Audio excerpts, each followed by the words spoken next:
I retired and bought a lakeside resort in Wisconsin to finally find peace. Then my daughter called. "Dad, my in-laws are moving into your log cabins. If you don't like it, sell the house." I didn't argue. After they arrived, my house practically became theirs. But they didn't know I had investigated all their fraudulent activities. Soon the battle began. The FBI would be knocking, and I would take it all back. Hello everyone, drop your city or country in the comments. I'd love to know where you're watching from. You heard the hook. My daughter's in-laws wanted my property, and I stayed silent. Why I was 10 steps ahead. Quick note, this is fiction crafted for entertainment. Characters and events are imagined, but the themes might resonate. Let's begin. I signed the papers on a Monday morning in October, sitting across from Dorothy Williams in her small office above the hardware store in Bayfield. The autumn light filtered through old windows, catching dust motes that drifted like lazy thoughts. 39 years of paychecks, 60-hour weeks, missed family dinners, and careful budgeting had come down to this moment, a single signature that transferred $385,000 from my account and made me the owner of the Pinewood Lodge. Dorothy slid the keys across her desk. They were heavier than I expected, brass and worn smooth from decades of use. "It's a beautiful property, Mr. Miller," she said, her voice carrying the practiced warmth of someone who'd closed hundreds of deals.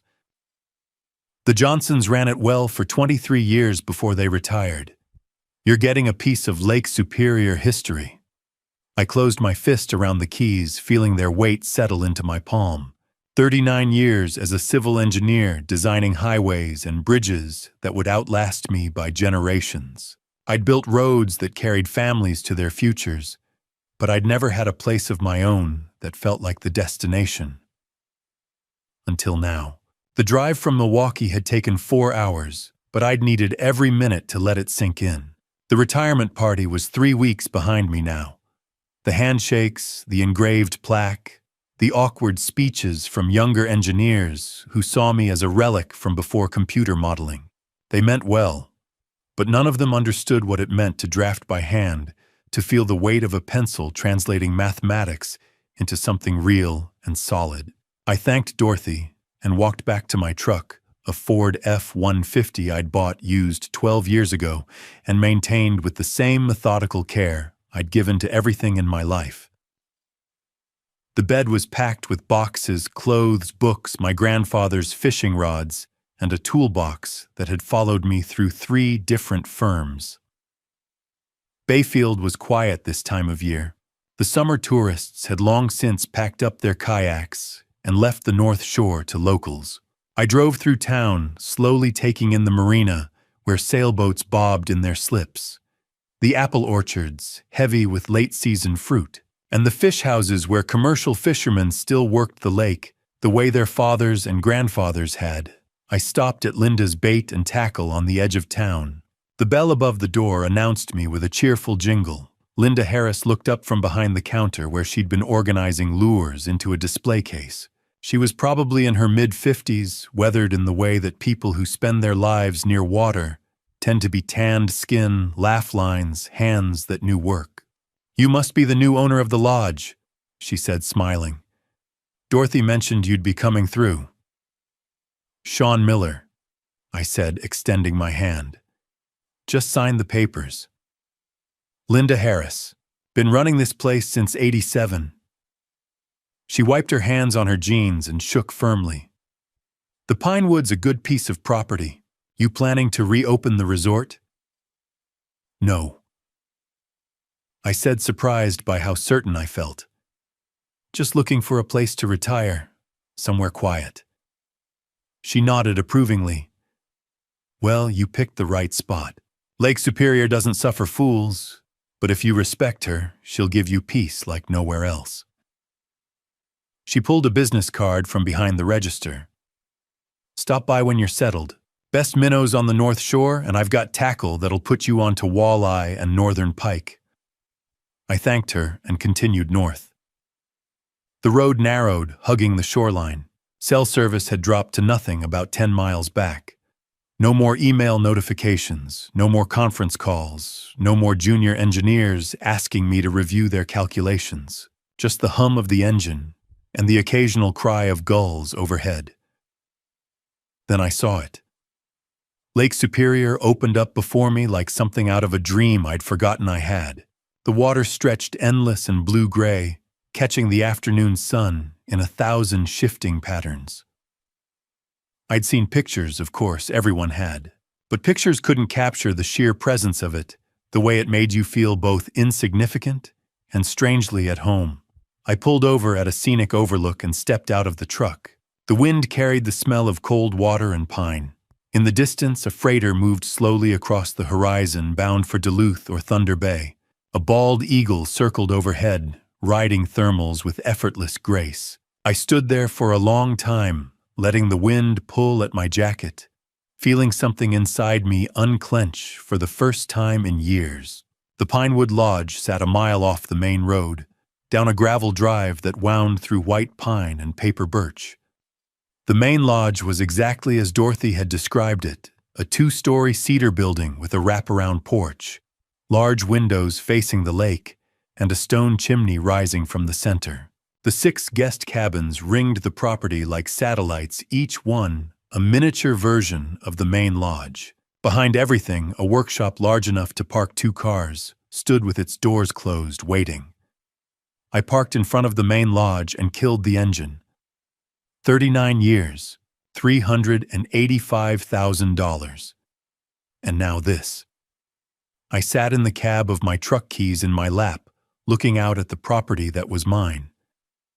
The lake lapped quietly at the shore. The pine trees swayed in the breeze. The sun was beginning its descent toward the western horizon, painting everything in shades of gold and amber. For the first time since I could remember, I had nowhere I needed to be, no deadline pressing, no project requiring my attention. Just this place, this moment, and the rest of my life, stretching out before me like an open road. I'd finally earned the right to travel. I opened the truck door and stepped out onto my land. The main lodge smelled like cedar and thyme. I stood in the entrance, taking it in. The space opened wide, commercial kitchen to my left. Great room straight ahead, with windows framing Lake Superior stone fireplace to my right, and a small office beyond. Exposed beams stretched 20 feet overhead. 39 years as an engineer had taught me that systems matter. I didn't just move in, I organized. Tools went to the workshop, arranged by size and function on pegboards I mounted myself. Books went to the office shelves, sorted by subject. Kitchen supplies found labeled cabinets. Clothes went upstairs, hung and folded with the precision I'd used for survey data. By day's end, I was tired in a way that felt honest, physical. The second day I explored. The 6 guest cabins were smaller than expected, maybe 400 square feet each, with a queen bed, tiny kitchenette, and weathered bathroom. They'd need work eventually, but for now they were dry and secure. Perfect for storage.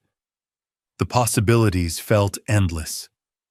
The third day I discovered the dock, 30 feet of pressure-treated lumber extending into the lake, weathered to soft gray. I sat at the end, with my grandfather's fishing rod, a thermos of coffee, and no agenda. Water lapped against pilings with ancient rhythm. A pair of loons called across the bay, that haunting sound people mistake for loneliness, but is really conversation. An eagle circled overhead, then dove toward the water. It came up with a fish struggling in its talons, wings beating hard toward the trees. I sat there 3 hours and didn't think about highways once. All of this, the lodge, the cabins, the dock, the endless view was mine. Just mine. No shareholders, no project managers, no deadlines. After 39 years of compromise and committee decisions, I finally had space that answered to no one but me. That evening I called Amanda. She answered on the 4th ring. "Dad, hey, I'm kind of in the middle of something. I just wanted to let you know I'm settled in. The place is beautiful. You should visit." "Yeah, maybe." That distracted quality I'd learned to recognize scrolling while talking, half present. Listen, I really need to. Amanda, it's been 3 weeks since the retirement party. A pause, then with an edge. I know, Dad. Things have just been busy. Busy. She'd been saying that a lot lately. Her real estate job should have slowed with the cooling market, but every time I called, she was busy. Scott was busy. Always in the middle of something I couldn't pin down. The offer stands. You and Scott are welcome anytime. Sure, I've got to go. She hung up before I could say goodbye. I sat on the porch that night wrapped in fleece against October chill, trying not to worry. Amanda was 29. She had her own life. That was normal, but something in her voice felt off. The next evening, my phone rang at 8. Amanda. You bought a whole resort. No hello. That's ridiculous, Dad. Way too much space for one person. The hairs on my neck prickled. It's what I wanted. I've been planning this for 5 years. Roger and Carol need a place to stay. They're having financial trouble. We thought they could move into one of the cabins. Just temporarily. Roger and Carol Taylor Scott's parents. I'd met them twice at the engagement and wedding. Both times they'd struck me as people who smiled too much and asked too many questions about what things cost. Amanda, I just moved in. I'm not running a boarding house. You have 6 empty cabins just sitting there. Because they're mine. This is my retirement. My space. Scott and I have already decided. That phrase she'd been using more and more, as if Scott's opinion carried more weight than mine, her own father. Then Scott and you have decided wrong. The answer is no. Silence. Then her voice came back colder than I'd ever heard it. You're being selfish. You buy this huge place and won't even help family. Fine, sell it. Come back to Milwaukee where we can keep an eye on you. The words hit like a slap. Keep an eye on me. As if I were a child. As if 39 years of building bridges and raising a daughter alone after her mother died counted for nothing. Goodbye, Amanda. I ended the call. The lodge was silent. Outside, the lake moved under starlight, indifferent to human drama. A loon called once, then went quiet. I sat by the cold fireplace, phone in my hand, feeling something I hadn't felt in all my years of engineering, a foundation shifting beneath me, cracks appearing where there should have been solid ground. This wasn't my daughter, not the Amanda I'd raised. Something was very wrong. Morning came cold and clear, the kind of October day where your breath fogs and the lake looks like hammered steel. I made coffee in the commercial kitchen, standing at the counter while it brewed, watching a freighter inch across the horizon. My phone sat silent on the granite countertop. No calls from Amanda, no apologies. Just the echo of her words. Come back to Milwaukee where we can keep an eye on you. I'd spent 39 years solving problems. Bridges that wouldn't collapse, highway interchanges that moved traffic efficiently, drainage systems that prevented flooding. Every problem had a solution if you gathered enough data and applied the right methodology. This was a problem. So I did what engineers do, I researched. By noon, I had 3 browser windows open on my laptop and a legal pad covered in notes. Wisconsin property law was clear. Once you owned property free and clear, which I did, you had absolute right to control who occupied it. There was no such thing as squatters' rights in cases where the owner was actively residing on the property and maintaining it. Adverse possession required years of unchallenged occupation, not weeks. But there were murkier areas. Zoning laws. Commercial versus residential use. The Pinewood Lodge had operated as a business for 23 years. If someone argued, I was still running it commercially, renting cabins, for instance. They might have grounds to claim I was discriminating against family members as potential tenants. I called my insurance agent, a woman named Patricia, who'd handled my renter's policy in Milwaukee for 15 years. "Sean, congratulations on the retirement," she said warmly. "What can I do for you?"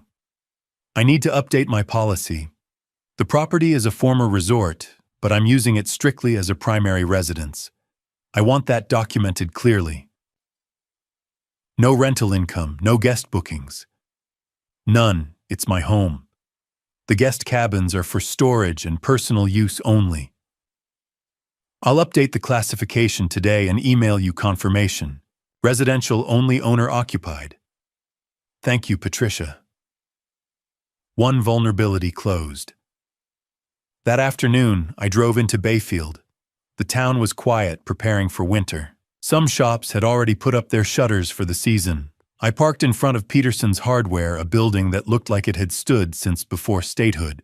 George Peterson was behind the counter reading a copy of the Duluth News-Tribune. He looked up when the bell announced me, late 50s salt and pepper beard flannel shirt worn soft from washing. "Mr. Miller, Linda said you'd be settling in.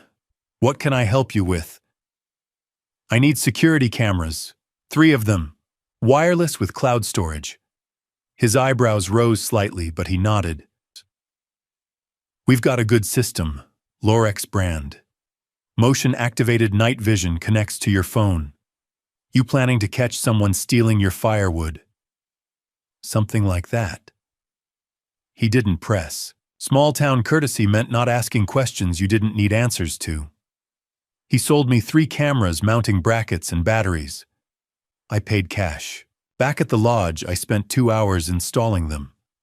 One at the main entrance to the property covering the gravel drive. One at the gate where the drive met the main road. One at the dock angled to cover the shoreline approach. Each camera linked to an app on my phone that would alert me to any movement. I tested them by walking the perimeter. My phone buzzed 3 times. 3 notifications: motion detected at main entrance. Motion detected at gate. Motion detected at dock. Perfect. The next morning, I drove south to Ashland. The law office of Catherine Reynolds occupied the 2nd floor of a brick building downtown, above a bakery that made the whole stairwell smell like cinnamon rolls. The receptionist, a young woman with purple-tinted hair and multiple ear piercings, led me to a small conference room. Kate Reynolds was younger than I'd expected from her voice on the phone. 43, maybe 44, in a charcoal suit that said she took her work seriously. She shook my hand with a grip that matched. "Mr. Miller, you said on the phone you were having family trouble." I laid it out plainly. The purchase, Amanda's call, the demand to house Roger and Carol, the threat to make me sell and return to Milwaukee. Kate listened without interrupting, taking notes in a leather folio. When I finished, she leaned back in her chair. "First, the good news. You own the property outright. No mortgage, no liens. Your daughter has 0 legal claim to it, or any say in how you use it. Wisconsin doesn't have filial responsibility laws that would require you to house adult children or their in-laws." And the bad news. The bad news is that family dynamics aren't always about what's legal. They're about pressure manipulation and emotional leverage. She tapped her pen against her notes. "Nambal pretito, the threat to make you sell concerns me. That's not how adult children typically speak to their parents, unless something else is driving the behavior. You think someone's influencing her. I think it's worth knowing who you're really dealing with. These in-laws, Roger and Carol Taylor. What do you know about them?" "Almost nothing. Met them twice, they seemed off, too interested in money." Kate pulled out a business card and slid it across the table. "This is a colleague of mine. Private investigator. She's discreet, thorough, and not cheap. But if you want to know what's actually going on, she can find out." I looked at the card.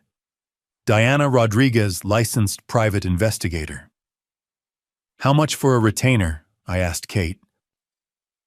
$2,500 will cover initial consultation and documentation. I'll draft a letter to your daughter establishing your legal position and your explicit denial of permission for anyone to occupy your property. If this escalates, we'll be ready. I wrote the check.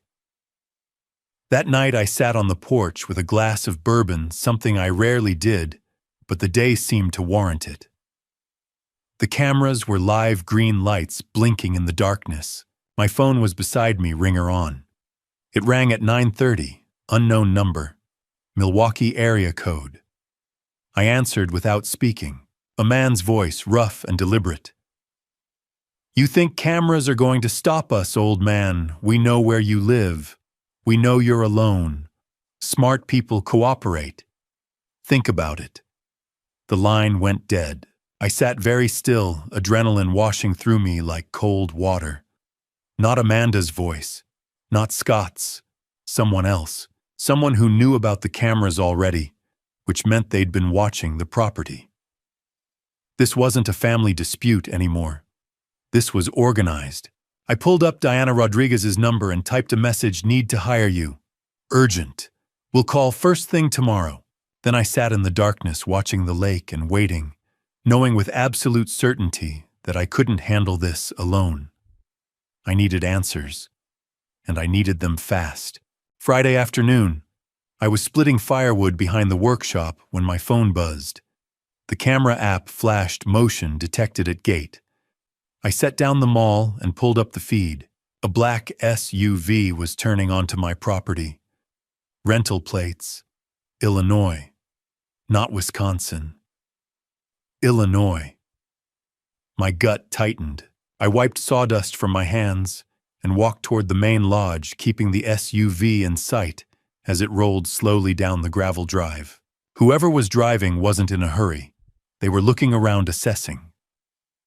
The vehicle stopped in the circle drive in front of the main lodge, engine idling for a moment before shutting off. 3 doors opened simultaneously. Roger Taylor stepped out first from the driver's side.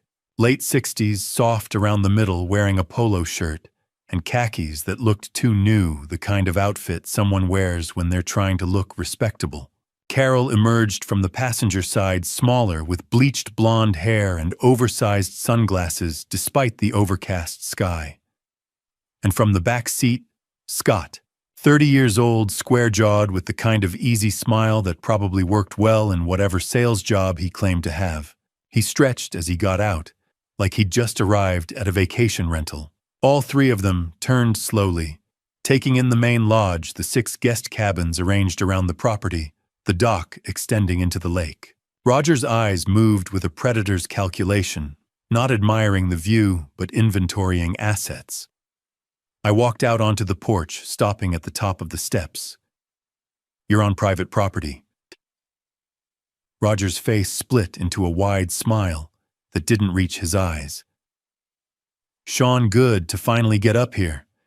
Amanda said you'd agreed to let us stay for a bit while we sort out our housing situation." "Amanda said no such thing." The smile faltered slightly.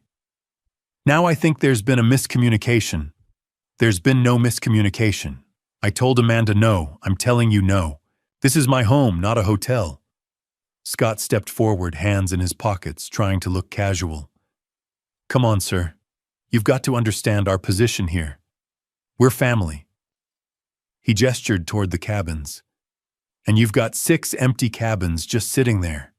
We're only asking for 1. The words hit like a physical thing. 6 empty cabins. Amanda hadn't told him that. She'd barely seen pictures of the place. She couldn't have described the layout in detail.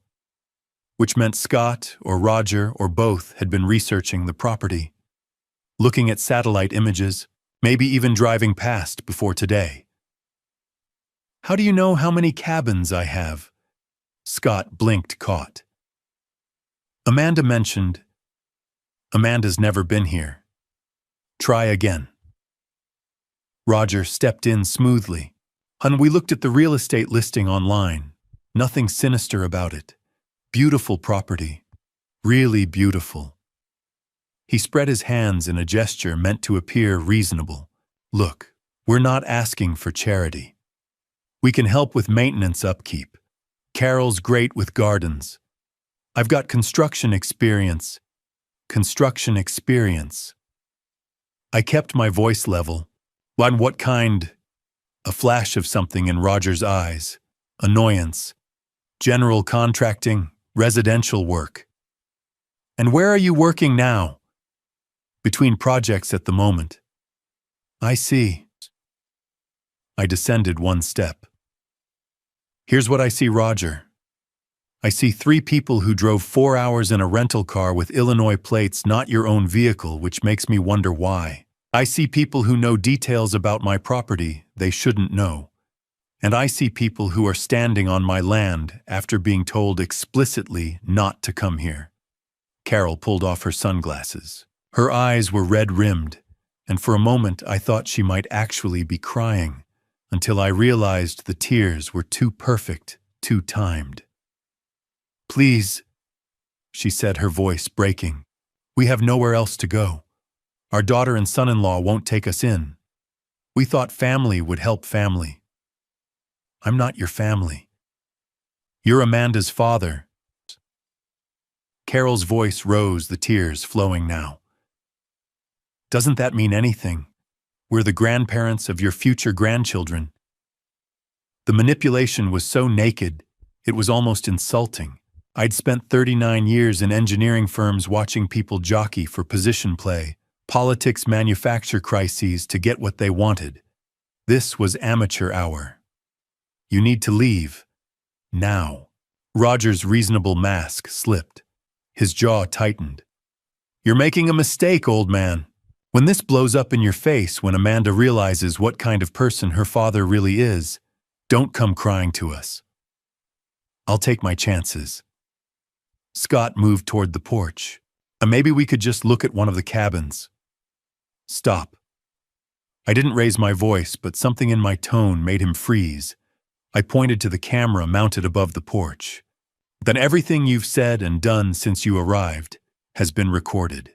Video and audio. If any of you set foot on this property again without my explicit permission, I will have you arrested for trespassing. Scott's easy smile vanished. He looked at Roger. Roger stared at the camera, then back at me. For just a moment, the mask dropped completely. What I saw underneath was cold, calculating, and very, very angry. You don't know who you're dealing with, he said quietly. Neither do you. We stood in tableau for a long moment, me on the porch, them in the drive, the lake wind moving through the pines. Then Roger jerked his head toward the SUV. Let's go. They climbed back in without another word. The engine started. The SUV reversed, turned and rolled back down the gravel drive. I watched until it disappeared past the gate. But I didn't relax. I pulled up the camera app and checked the feed from town.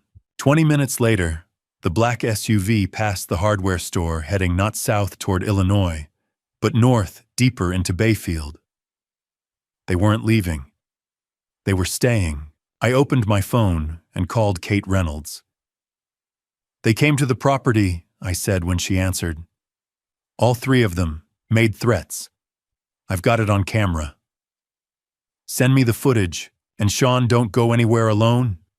If they're still in town, they're not done. I hung up and stood on the porch as dusk settled over the lake. Somewhere out there, Roger and Scott were planning their next move, and I needed to be ready when they made it. The thing about building bridges, you have to know where the stress points are, where pressure will be applied, where something will break if you don't reinforce it first. I was about to find out where mine were. Saturday morning, I met Diana Rodriguez at her office in Ashland. Kate had made the introduction, 15 years with Wisconsin State Police, now private, thorough, and discreet. Diana was mid-40s, dark hair pulled back, wearing jeans and a blazer. Her office had the organized efficiency of someone who dealt in facts. She gestured to a chair. Kate briefed me. Tell me everything about the Taylors. I spent 20 minutes laying it out. The wedding, Amanda's change after marriage, Scott's knowledge of the 6 cabins, the rental SUV with Illinois plates. Roger's cold eyes when his mask slipped. Diana took notes without interrupting. When I finished, how much did the resort cost? $385,000. She underlined it twice. I'll run comprehensive backgrounds on all 3 criminal records, civil judgments, bankruptcy, employment, history, digital footprint. 48 hours. My retainer is $3,000. I wrote the check. She walked me to the door. Mr. Miller, be prepared for the possibility that your daughter isn't just being influenced. She might be complicit. The words hit like a fist to the chest. The weekend crawled. I tried to stay busy, organized the workshop, repaired dock railings, stacked firewood, but my mind kept circling back to that black SUV, to Scott's 2 casual questions, to Roger's threats. Monday morning at 10, Diana called. We need to talk. Can you come to the office? Tell me now. A pause. This isn't phone conversation material. Diana, please. Another pause. All right, sit down. I was already on the porch, coffee growing cold. Go ahead. Roger Taylor. 3 felony fraud convictions spanning 15 years. Real estate scam in Indiana, 1995, 18 months. Construction fraud in Ohio. 2003, took deposits for work never performed, 2 years. Investor fraud, 2018, fake commercial development, 5 years, but paroled after 3. My hand tightened on the phone. Civil judgments total $340,000 across multiple victims. He filed bankruptcy in 2019, discharged most of it. Between convictions, other schemes that never resulted in charges. The man's a career criminal. Carol. 2 arrests for check fraud in the 90s. Misdemeanors, probation. She's not the architect, she's an accomplice. And Scott. Diana's voice went flat. Scott Anderson doesn't exist before age 23. No birth certificate, no school records, no employment history. The Social Security number traces to a Scott Andrew Anderson, who died in a car accident in 2012 at 19. Your son-in-law is using a dead person's identity. The lake tilted. I set my coffee down, afraid I'd drop it. Identity theft, I managed. Almost certainly. I'm running down his real identity, but it'll take time. She paused. Mr. Miller, there's more. I found 2 families in Ohio and 1 in Indiana with similar stories. Adult children marry into the Taylor family orbit, sometimes Scott, sometimes a cousin. Within a year, the new spouse pressures their parents for property or money.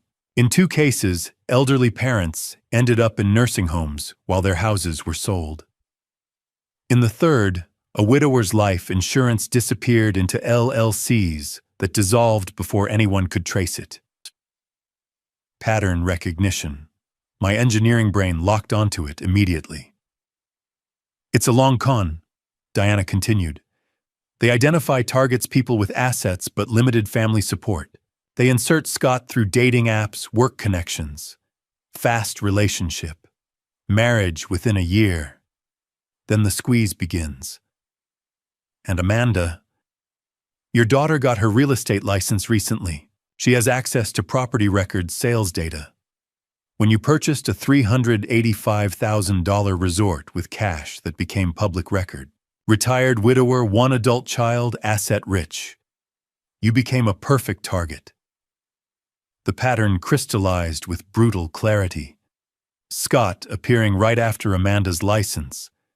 The quick relationship. Marriage in 10 months. Diana. My voice came out rough. Is my daughter a victim or a partner? I don't know yet. With your permission, I'll start financial forensics on Amanda and Scott's accounts, credit cards, spending patterns. If she's being manipulated, the data will show it. If she's complicit, she let that hang. Do it, whatever it costs. I'll have preliminary results in a week.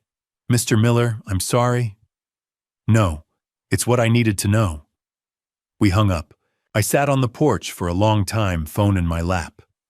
A pair of loons floated past their haunting call, sounding mournful now, instead of peaceful. My daughter had married into a criminal enterprise. Whether she knew it or not, whether she'd been seduced or recruited, she'd become a weapon aimed at me. $385,000. 39 years of saving. Roger Taylor thought he could take it through manipulation and pressure. He'd miscalculated. Because after 4 decades as an engineer, I knew how to see structures clearly, where the supports were, where the weaknesses lay, how to reinforce what needed protecting, and how to dismantle what was in the way. I walked to the end of the dock. The afternoon sun broke through clouds, turning the lake silver. Somewhere Diana was digging deeper. Somewhere Roger and Scott were planning their next move. And somewhere in all this was Amanda, 29 years old, perhaps lost in ways I hadn't begun to understand. The worst truth was still coming. But I'd be ready when it arrived. The email arrived Thursday morning at 7:15, while I was watching fog lift off the lake. The subject line made my stomach drop. I'm sorry. I opened it. Mr. Miller, I've completed the financial forensics on Amanda and Scott Anderson's accounts. What I found is worse than I expected. I'm attaching a detailed report, but I wanted to give you a summary first so you're prepared. Your daughter is in serious financial trouble. Diana Rodriguez. I clicked the attachment. The PDF loaded slowly page by page. When the numbers came into focus, I had to read them twice to believe them. Total debt, $183,000.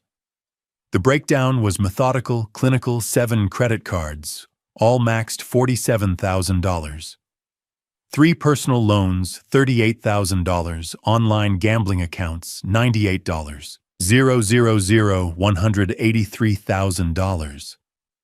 More than I'd made in any single year as an engineer. More than Amanda could possibly earn as a real estate agent in 3 years, even with a hot market. I scrolled down. Diana had included a timeline. Month 1 to 6 after marriage spending normal. Joint checking account active. Amanda's income steady. Month 7 first casino charge. $200 at Potawatomi in Milwaukee. Scott present verified via hotel records.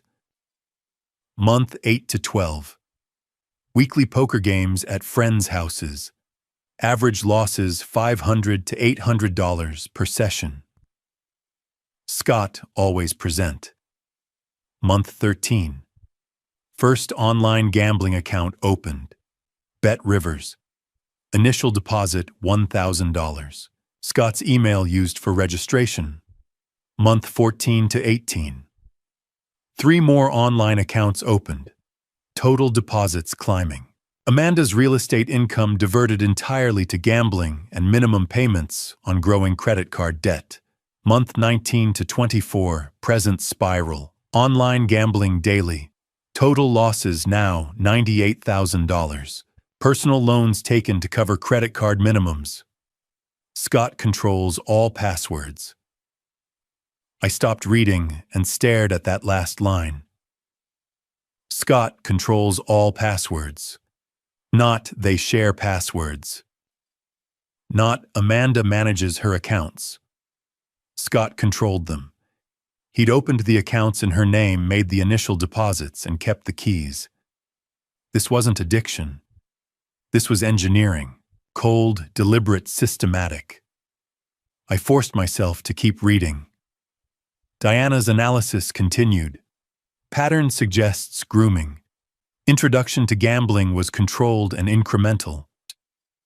Friendly poker games with guaranteed early wins to build confidence. Transition to casino with Scott paying for celebration trips. Online accounts presented as easier and more private. Classic addiction grooming, lowering resistance, building dependency, isolating victim from support systems. The next section made my hands shake. Audio evidence obtained via phone records subpoena. Recording dated October 3 weeks before your property purchase. Phone conversation between Roger Taylor and Amanda Anderson. There was a media player embedded in the PDF. I clicked it with a finger that felt numb. Roger's voice came through my laptop speakers, rough and deliberate. Listen to me very carefully. Your father's about to close on a property worth nearly $400,000. That money represents our way out. Scott's worked too hard on this for you to screw it up now. Amanda's voice, barely audible. I can't ask him for that. You don't have to ask. He's got 6 empty cabins sitting there. We need one. That's all. Just one. Get us in the door, Amanda. Once we're on the property, we'll handle the rest. But he'll what? Find out you're a gambling addict. Find out you've stolen money from clients' escrow accounts to pay your debts. The audio went silent except for the sound of Amanda, crying not the fake tears Carol had produced, but deep, wrenching sobs. I didn't steal from clients. I borrowed. I was going to pay it back. Borrowed. Roger's laugh was ugly. That's what you'll tell the Wisconsin Department of Safety and Professional Services when they pull your license. That's what you'll tell your father. Please. Get us that property, Amanda, or everyone finds out what you really are. The recording ended. I sat in the silent kitchen, hands clenched on the edge of the counter, feeling something I hadn't felt since the night my wife died, complete helpless rage. They'd targeted my daughter, groomed her, isolated her, turned her into an addict, and then held it over her head like a blade. Every aggressive phone call, every demand, every threat, it hadn't been Amanda at all. It had been terror. I scrolled to Diana's final analysis. Assessment: Amanda Anderson is both victim and participant. Scott Anderson, real identity still unknown, deliberately cultivated gambling addiction through controlled exposure and access. Roger Taylor weaponized that addiction through blackmail. Amanda's recent aggressive behavior toward you represents panic, not malice. She's trapped between debt shame and threats. The claim about borrowing from escrow accounts is concerning. I'm still investigating whether actual theft occurred or if Roger fabricated that threat. Either way, Amanda believes she's guilty, which gives them leverage. Recommendation: your daughter needs help, not punishment. But helping her means dealing with the Taylors first. They won't stop as long as they think they can extract value from her fear. I'm available to discuss next steps. This situation is worse than a property dispute. It's organized criminal exploitation of a family member. Doctor, I closed the laptop and walked to the window. Fog still clung to the lake's surface, turning the world gray and formless. $183,000. 2 years of systematic destruction. A daughter transformed from the bright, ambitious woman I'd raised into someone who'd threatened to have me declared incompetent and forced back to Milwaukee. Not because she'd stopped loving me, because she was drowning. I pulled out my phone and called Diana. I got your report, I said when she answered. I'm sorry, Mr. Miller. I know that wasn't easy to read. Can we prove it? The grooming, the blackmail, the control. Some of it. The audio recording is solid evidence of coercion. The account access patterns support grooming, but proving Scott deliberately created her addiction would be harder. We'd need testimony from the poker game participants' records from the casinos, maybe cooperation from the online gambling platforms. What if Amanda testified silence? Then that would require her to admit everything. To you, to authorities, potentially to professional licensing boards. Mr. Miller, are you saying? I'm saying this isn't about the property anymore. This is about getting my daughter away from these people before they destroy what's left of her life. That's good. That's the right instinct. But it's also dangerous. If you confront Amanda, Scott will know. If Scott knows, Roger knows. They might escalate. Let them. Mr. Miller. Diana, I've spent 39 years building things that last. Bridges, roads, infrastructure that serves people for generations. I'm not going to stand by while criminals dismantle my daughter. I watched an eagle land in a pine tree near the shore. What's the next step? We need leverage. I'm still tracking Scott's real identity. Once we have that, we can potentially bring federal charges for identity theft. I'm also looking into whether Roger's parole terms prohibit contact with his fraud victims. If we can prove he violated parole, he goes back to prison automatically. How long? Maybe a week, 2 at most. Make it 1. After I hung up, I stood at the window for a long time. The fog was burning off now, revealing the lake in shades of blue and gray. Somewhere out there, Amanda was waking up in an apartment I'd never been invited to, married to a man who didn't exist, trapped in a nightmare of debt and shame. And somewhere Roger Taylor was planning his next move. But he'd made one critical miscalculation. He'd threatened my daughter. And that changed everything. Diana called at 6 Saturday morning. I'd been awake for an hour watching fog roll across the lake. I found something, she said. Scott's having an affair. I set my coffee down. With who? Jennifer Hartman, 29, pharmaceutical sales rep, Milwaukee. 3 months of weekly hotel meetings. He tells Amanda he's meeting clients. Why does this matter? Jennifer just inherited $400,000 from her grandmother. The money cleared probate last month. The pattern clicked. She's next. She's next. Never married, no children, parents, deceased, one brother overseas. Limited support system. Scott met her at a pharmaceutical conference in August, positioned himself as a medical equipment consultant. Complete fabrication. Does she know he's married? He told her he's separated.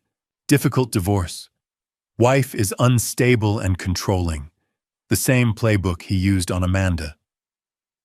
I stood and walked to the railing. Somewhere in Milwaukee, Amanda was waking up next to a man already planning to discard her. You said you found something. What's the rest? I got access to Scott's burner phone records. Burner phone. 3 phones. Regular iPhone, Amanda knows. Second smartphone for Jennifer. Cheap prepaid burner for Roger. I'm sending screenshots now. My phone buzzed. 6 images loaded. October 15th, day after they came to my property. Roger Oldman's got cameras. Scott doesn't matter. Amanda's breaking. Few more days. October 18th, Roger Jennifer's inheritance cleared. $400K. You ready, Scott? Give me 2 weeks. Once we get the resort property, we're done with this one. I stopped breathing. We're done with this one. Not Amanda. Not my wife. This one, like inventory, a tool to discard. Next message, October 20th. Scott father-in-law's suspicious. Might need to accelerate. Roger, can you get Amanda to sign power of attorney? Scott, maybe. She's desperate. Tell Carol to make another crying call. October 21st, Scott. She tried calling him. He didn't answer. I told her he's rejecting her because he's selfish. She's angry now. Anger's good. We can use that. They weren't just exploiting Amanda. They were orchestrating her emotions, driving wedges between us, turning her anger toward me. Final screenshot. Yesterday, Roger, what's your read? Scott Oldman's tougher than expected. PI Cameras lawyer. Might need to pivot. Roger, to what Scott? Jennifer's got $400,000 liquid. Less hassle than real estate. Cut losses on Amanda and move. Roger, she could talk. Scott, she won't. Too much to lose. License, reputation, gambling debts. She's trapped. Roger, fine. But don't burn the bridge completely. Might be useful later. I closed the screenshots and stared at the lake until my vision cleared. 39 years building infrastructure taught me to see systems, how forces moved, where pressure accumulated, how to identify the critical failure point before collapse. This was a system. Roger was the architect. Scott was the operative. Amanda was the access point they'd compromised. But systems could be dismantled. "Diana," I said, voice steady, "send me everything. Every document, photo, text message. Organized chronologically." "What are you planning?" "I'm going to Milwaukee." "Mr. Miller, I'm not asking permission. My daughter needs to see what she's married to. She needs to see it clearly all at once before Scott can spin it or Roger can threaten her." I opened my laptop. "How fast can you compile everything?" 2 hours. "But if you confront her and Scott's there, then Scott will see me coming. That's fine." Silence. Then, "You sound different." "I am different. Thursday I was defending property. Now I'm extracting my daughter from a criminal enterprise. Just be careful." "So am I. They just haven't figured that out yet." I'd say by 8 o'clock, Diana's compilation arrived. 143 pages of evidence. Financial forensics, timeline analysis, burner phone screenshots, surveillance photos of Scott and Jennifer. I printed everything and arranged it in a 3-ring binder tabbed by category. By 9 o'clock, I was in my truck heading south on Highway 13 toward Milwaukee. 4 hours to think about what I'd say when I knocked on Amanda's door. How to show her the truth without breaking her completely. How to pull her out without triggering final collapse. The October sky was sharp and blue, the kind of day that promised winter, but hadn't delivered it yet. I didn't know what would happen in Milwaukee, but I knew I couldn't wait another day. My daughter was trapped in a nightmare, and I was going to wake her up. I knocked on Amanda's apartment door at 8 Monday morning. The building was generic Milwaukee beige, siding-numbered parking spots, the smell of someone's breakfast drifting through thin walls. I'd never been here before. Amanda had never invited me. The door opened on the 3rd knock. For a moment, I didn't recognize my own daughter. Amanda had always been slender, but this was something else. Her collarbones jutted sharp beneath a wrinkled t-shirt. Her face was gaunt eyes sunken deep with dark circles that spoke of weeks without real sleep. Her hair hung limp and unwashed. When she saw me, her hand trembled on the doorknob. "Dad." Her voice was barely a whisper. "What are you?" "We need to talk." She glanced behind her into the apartment, then back at me. Fear flashed across her face, not surprise, fear. "Scott's not here. He's at a meeting." "I know. That's why I'm here now. Amanda, please. Let me in." She hesitated, then stepped back. I walked into chaos. Mail piled on every surface, most of it unopened. Collection notices scattered across the kitchen counter. Empty takeout containers stacked by the sink. A laptop sat open on the couch screen, showing a gambling website with a frozen loading bar. Amanda followed my gaze and quickly shut the laptop. I was just... Sit down. She sat on the edge of the couch, hands clasped between her knees like a child waiting for punishment. I pulled a chair from the small dining table and sat across from her, setting the 3-ring binder on the coffee table between us. "I hired a private investigator," I began. "Well, over the past 10 days, she's uncovered things about Scott and his family that you need to see." Amanda's face went even paler. "Dad, I don't..." "Just listen. Please." I opened the binder to the first tab. Roger Taylor's criminal record printed on official Wisconsin Department of Corrections letterhead. Roger has 3 felony fraud convictions spanning 15 years. He's spent 6 years total in prison. He's currently on parole. I turned pages slowly, letting her see the mugshots, the case summaries, the victim statements. He's a career criminal, Amanda. This is what he does. Her hands started shaking harder. She wrapped her arms around herself. I flipped to the next section. Diana found 2 families in Ohio and 1 in Indiana. All of them targeted the same way. I showed her the photographs, middle-aged parents, their adult children, wedding photos. Then the legal documents. In each case, an adult child married someone connected to the Taylor family. Within 18 months, the parents had lost property, money, or both. One elderly couple ended up in a state-run nursing home after their house was sold without their knowledge. Amanda made a small sound, halfway between a gasp and a sob. The pattern is clear. They find vulnerable targets. They insert Scott through romance. Fast relationship, quick marriage.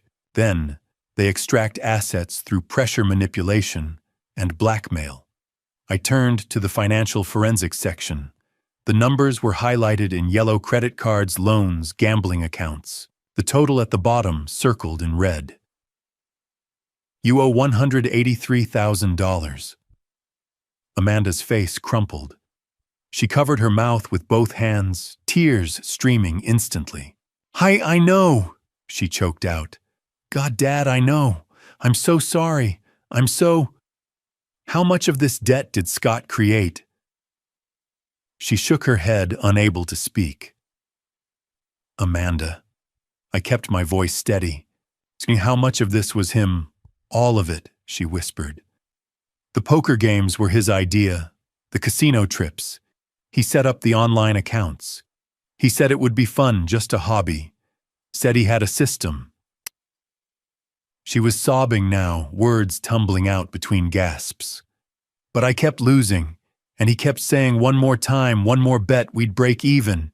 And then it was too much. And I couldn't stop, and I couldn't tell you because you'd be so disappointed.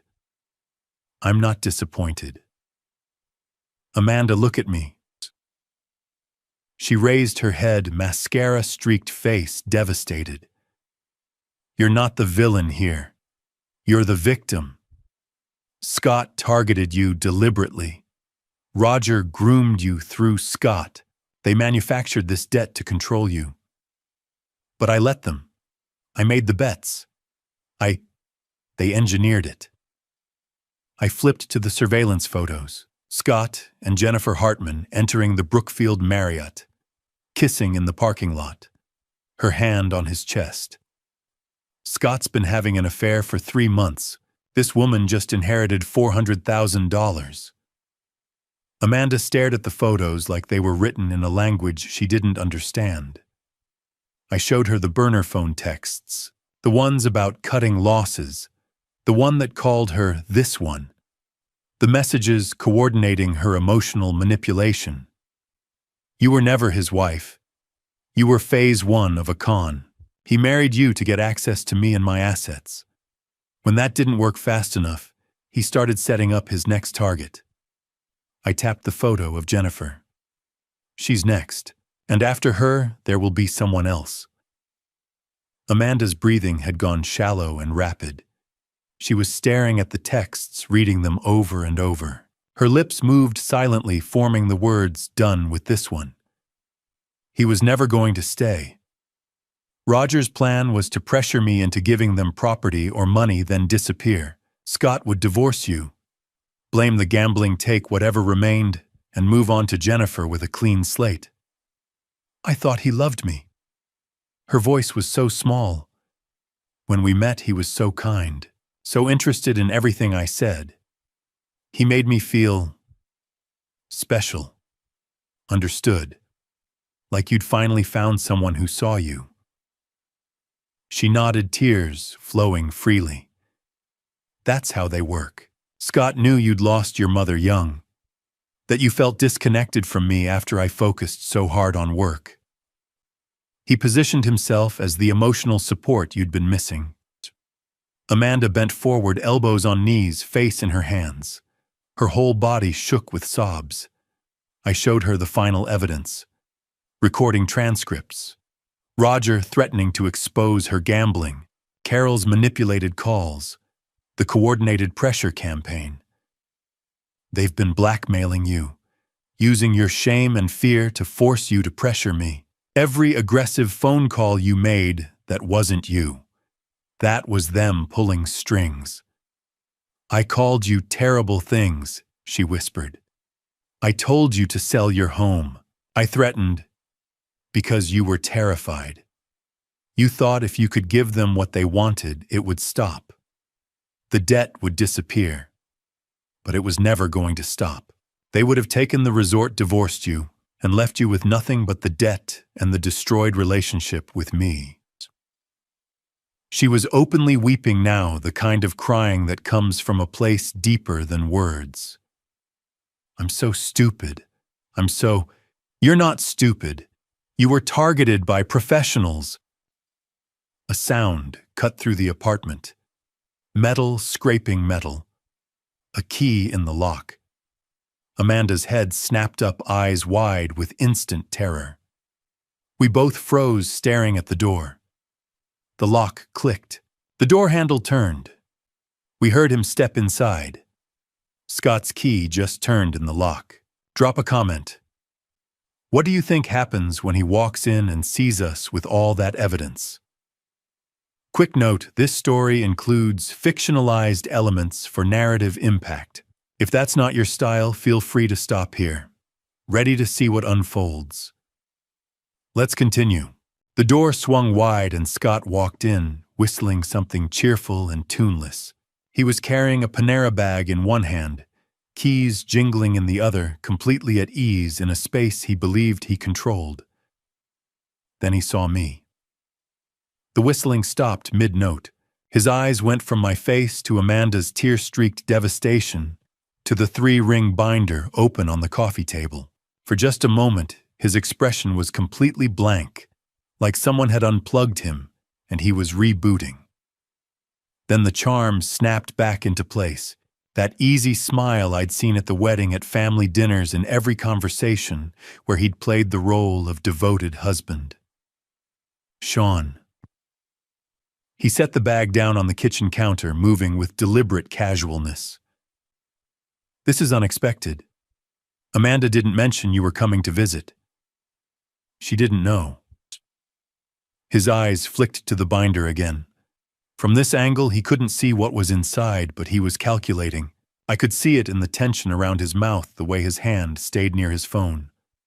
Well? He spread his hands in a gesture meant to appear welcoming. It's good to see you. How's the resort getting settled in? Okay. I didn't answer. Instead, I reached into the binder and pulled out the surveillance photos, 8x10 glossy prints that Diana had made specifically for this moment. I laid them on the coffee table one by one. Scott and Jennifer Hartman in the Marriott parking lot. Scott and Jennifer entering the hotel. Scott and Jennifer kissing against her car. Scott's hand on Jennifer's lower back as they walked through the lobby. The smile on Scott's face didn't just fade, it evaporated. What replaced it was something cold and flat, like a reptile assessing prey. What the hell is this? That's Jennifer Hartman, I said calmly.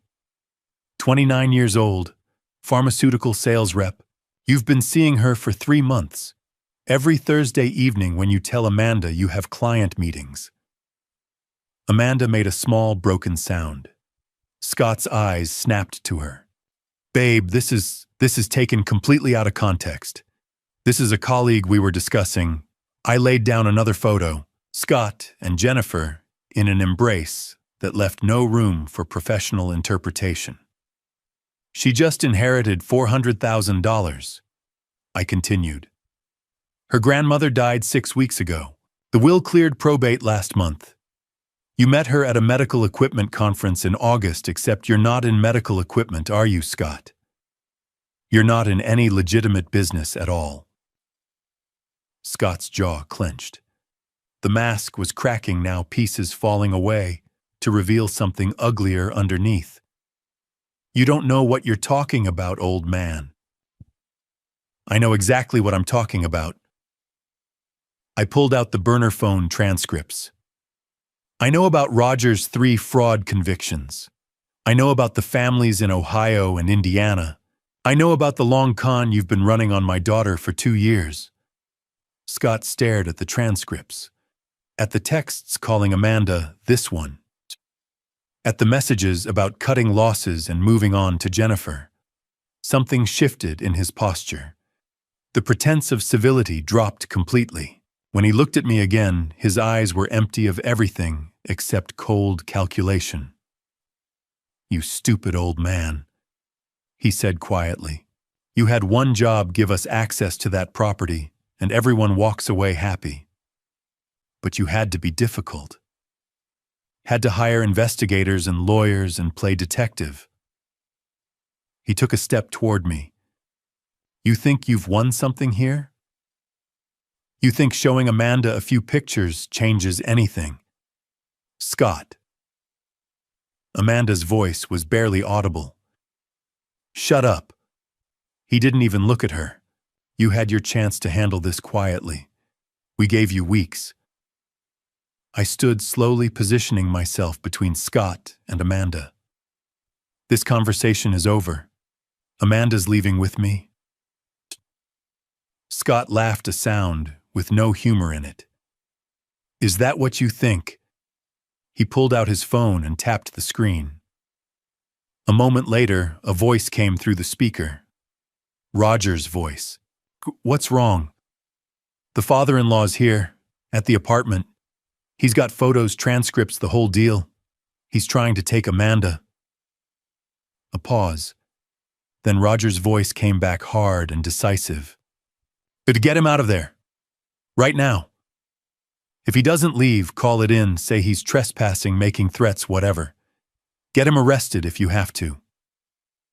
"Understood." Scott ended the call and looked at me with something approaching satisfaction. "You're trespassing in my home. You need to leave. Now. This isn't your home." I kept my voice level. "This is a rented apartment in Amanda's name. I'm here at my daughter's invitation." I looked past Scott to where Amanda sat frozen on the couch. "Amanda, tell him you want to leave." Amanda's eyes were enormous, darting between Scott and me like a trapped animal looking for an exit. Scott moved fast. He crossed the room in 3 strides and grabbed Amanda's arm, yanking her to her feet. "You're not going anywhere. You're my wife. This is our home. And your father. Don't touch her." Something in my voice stopped him. I'd never been a violent man. 39 years, designing infrastructure, solving problems with mathematics, and planning avoiding confrontation whenever possible. But standing there watching him grip my daughter's arm hard enough to leave marks, something ancient and protective rose up in me. Let her go. Scott's grip tightened. Amanda whimpered. I pulled out my phone and held it up. 911 is 3 numbers. Touch her again, and I press dial. You want to explain to the police why you're assaulting your wife in front of a witness, with a phone full of burner texts coordinating fraud, while you're violating your identity theft probation by using a dead man's social security number. Scott froze. Yeah, I said quietly. I know about Scott Emerson. I know about the 2015 arrest. I know everything. For a long moment, nobody moved. Then slowly, incrementally, Scott's hand loosened on Amanda's arm. Amanda jerked away from him and grabbed her purse from the couch. Her hands were shaking so badly she nearly dropped it. You're making a mistake, Scott said, but he was talking to Amanda now, not me. His voice had changed again, softer, pleading. Baby, listen to me. Your father's feeding you lies. Everything I've done has been for us, for our future together. Don't let him poison. Stop. Amanda's voice was barely audible, but she was moving toward me. Just stop. Amanda. I said stop. She was crying now, backing toward the door. I can't do this anymore. I can't. I took her arm gently and guided her toward the entrance. Scott stood in the middle of the living room, phone in his hand, face contorted between rage and calculation. As we reached the door, he called out, "You'll have to come back. You've got nowhere else to go. No money, no credit, no job. You think Daddy's going to support you while you're drowning in debt? You'll be crawling back here in a week." I opened the door. Amanda stumbled through it. I followed, pulling it shut behind us. We made it to my truck without speaking. I unlocked the doors. Amanda climbed in the passenger side, clutching her purse like a life preserver. I started the engine. As we pulled out of the parking lot, I saw Scott in the rearview mirror, standing in the doorway of the building, phone pressed to his ear. Calling Roger. Regrouping. But Amanda was with me. That was what mattered. We drove in silence for 30 minutes. Highway 43 south then west on 794, the Milwaukee skyline receding behind us. Amanda stared out the window, face blank with shock. Finally, somewhere near Waukesha, she spoke. It started with just one bet. Her voice was hoarse from crying. That's what he told me. Just one bet. $20 on a poker hand. I kept my eyes on the road but reached over and took her hand. She gripped it hard. I need to tell you everything, she whispered. All of it. From the beginning. Okay, I said quietly. I'm listening. The highway stretched empty through central Wisconsin October fields, waiting for winter. Amanda sat with her purse clutched in her lap, staring at nothing. It started with just one bet, she said, voice barely above a whisper.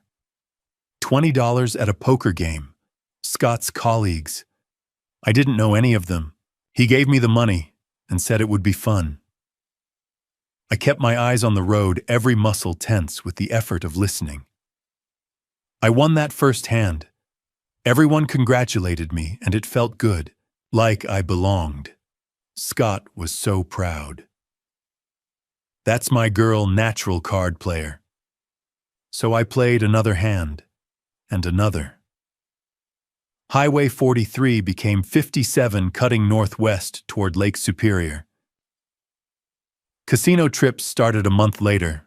Scott booked a hotel, got dinner reservations, then suggested we walk through Potawatomi just to look. But once we were there, he knew exactly where to go, which machines had the best odds. He gave me $200. I won $600. It felt like magic. That's how addiction starts. They let you win just enough. The online accounts came next. Scott set them up but said they were in my name because his credit wasn't good enough. I believed everything. She turned to look at me. Dad. I signed things I didn't read. I forged bank statements to cover losses. I lied to my manager about commission checks. I became someone I don't recognize. Amanda, I'm not finished. Her voice hardened. When Scott said Roger and Carol needed a place, I knew it was wrong. But Roger called me separately. Told me you'd bought a resort with 6 empty cabins. Said it was perfect timing. That you were selfish, keeping all that space when family needed help. My hands tightened on the wheel. He said if I could get them into one cabin, they'd help pay my debts. Investment opportunities. Carol's brother had money. All lies. But I was drowning, and they offered a rope. The highway curved through pine forest. When you said no, Roger got angry. Said I was useless. That I'd married into their family and had to earn my place. She stopped, pressing both hands to her mouth. Tell me. He told me to file for conservatorship. The word hit like a physical blow. My vision narrowed. He said you were old alone making questionable decisions, that buying a resort by yourself showed impaired judgment. He had a lawyer ready. All I had to do was sign an affidavit saying you were mentally incompetent. Her voice broke. And I considered it. For 3 days I had the papers in my purse. I kept thinking maybe it would be better for everyone. You'd be safe in Milwaukee where we could watch over you, and the resort would be managed responsibly, and my debt would disappear. I pulled onto the shoulder so abruptly the tires kicked up. Gravel. I put it in park hands, still gripping the wheel, breathing hard. I didn't do it, Amanda said quickly. Every time I looked at those papers, I saw you signing away 39 years of savings, and I couldn't. She was sobbing. What kind of person even thinks about that? What kind of daughter? The kind who was being manipulated by criminals. The kind who was terrified and desperate and surrounded by people who knew exactly which buttons to push. That's not an excuse. No, it's not. But it's context. I turned to look at her. Amanda Scott did his research. He knew about your mother dying. He knew I'd thrown myself into work afterward. He knew there was distance between us, and he exploited it. Amanda covered her face. And that distance was my fault. She looked up sharply. What? When your mother died, I didn't know how to handle it. How to be a single parent to a teenage girl while managing my own grief. So I worked, 60, 70-hour weeks. I told myself I was building financial security. But what you needed was a father who was present, who showed up for more than parent-teacher conferences and graduation. Dad, you did the best you could. I did what was easiest for me. Work was predictable. I could solve problems with math. But being emotionally available. I shook my head. I gave you money for college, your first car, the condo down payment. I thought that was love. But you needed more than my checkbook. Tears streamed down both our faces. When Scott made you feel seen, you fell for him, because I'd left you vulnerable to exactly that attention. So if you're asking what kind of daughter considers betraying her father, I'm asking what kind of father creates conditions where his daughter feels so alone she becomes vulnerable to predators. We're both asking the wrong questions, Amanda whispered. Yeah. I reached over and took her hand. Yeah, we are. We sat in the truck on the side of Highway 57, holding hands across the console, two broken people, trying to figure out how to be a family again. After a long time, Amanda said, I don't know how to fix this. Neither do I, but we'll figure it out, one day at a time. She nodded, wiping her eyes. I pulled back onto the highway. The sun was dropping toward the horizon, turning the sky orange and pink. We drove in silence, a different silence than before, less hollow, more full of understanding. By the time we crossed into Bayfield County, dusk had settled. Lake Superior appeared ahead, vast and gray. Is that it? Amanda asked, pointing to where the lodge's roofline was visible through trees. That's it. It's beautiful. Wait until you see it in daylight. There's a dock where loons nest, an eagle that fishes every morning. Amanda made a sound between a laugh and a sob. 6 cabins. Yeah. I parked in front of the main lodge and killed the engine. About that. I'm so sorry. I know. I looked at her across the cab. We're going to be okay, Amanda. It's going to take time. Maybe a lot of time, but we're going to be okay. She nodded, not quite believing it yet, but wanting to. We got out. The evening air was cold and clean, smelling of pine and lake water. I led Amanda up the porch steps and unlocked the door to the lodge that had nearly cost us everything and somehow impossibly brought us back together. We were halfway up the porch steps when headlights swept across the driveway, flooding everything in harsh white light. I turned hand still on Amanda's arm and watched the black SUV roll to a stop 20 feet away. The same rental, Illinois plates. They'd followed us. "Dad." Amanda's voice went high with fear. "Stay behind me." The temperature had dropped with sunset. My breath fogged in the cold air.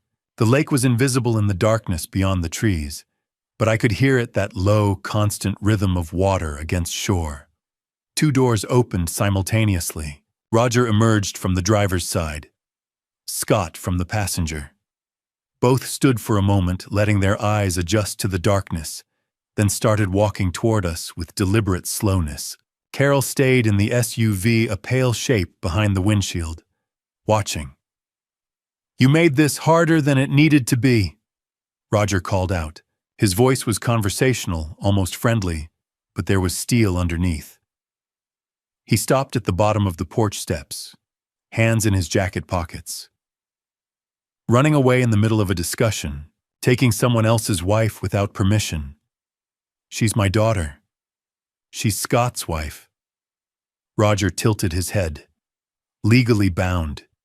You're interfering in a marriage? That's not a good look, Sean." Scott moved to Roger's left, positioning himself to cut off any retreat toward my truck.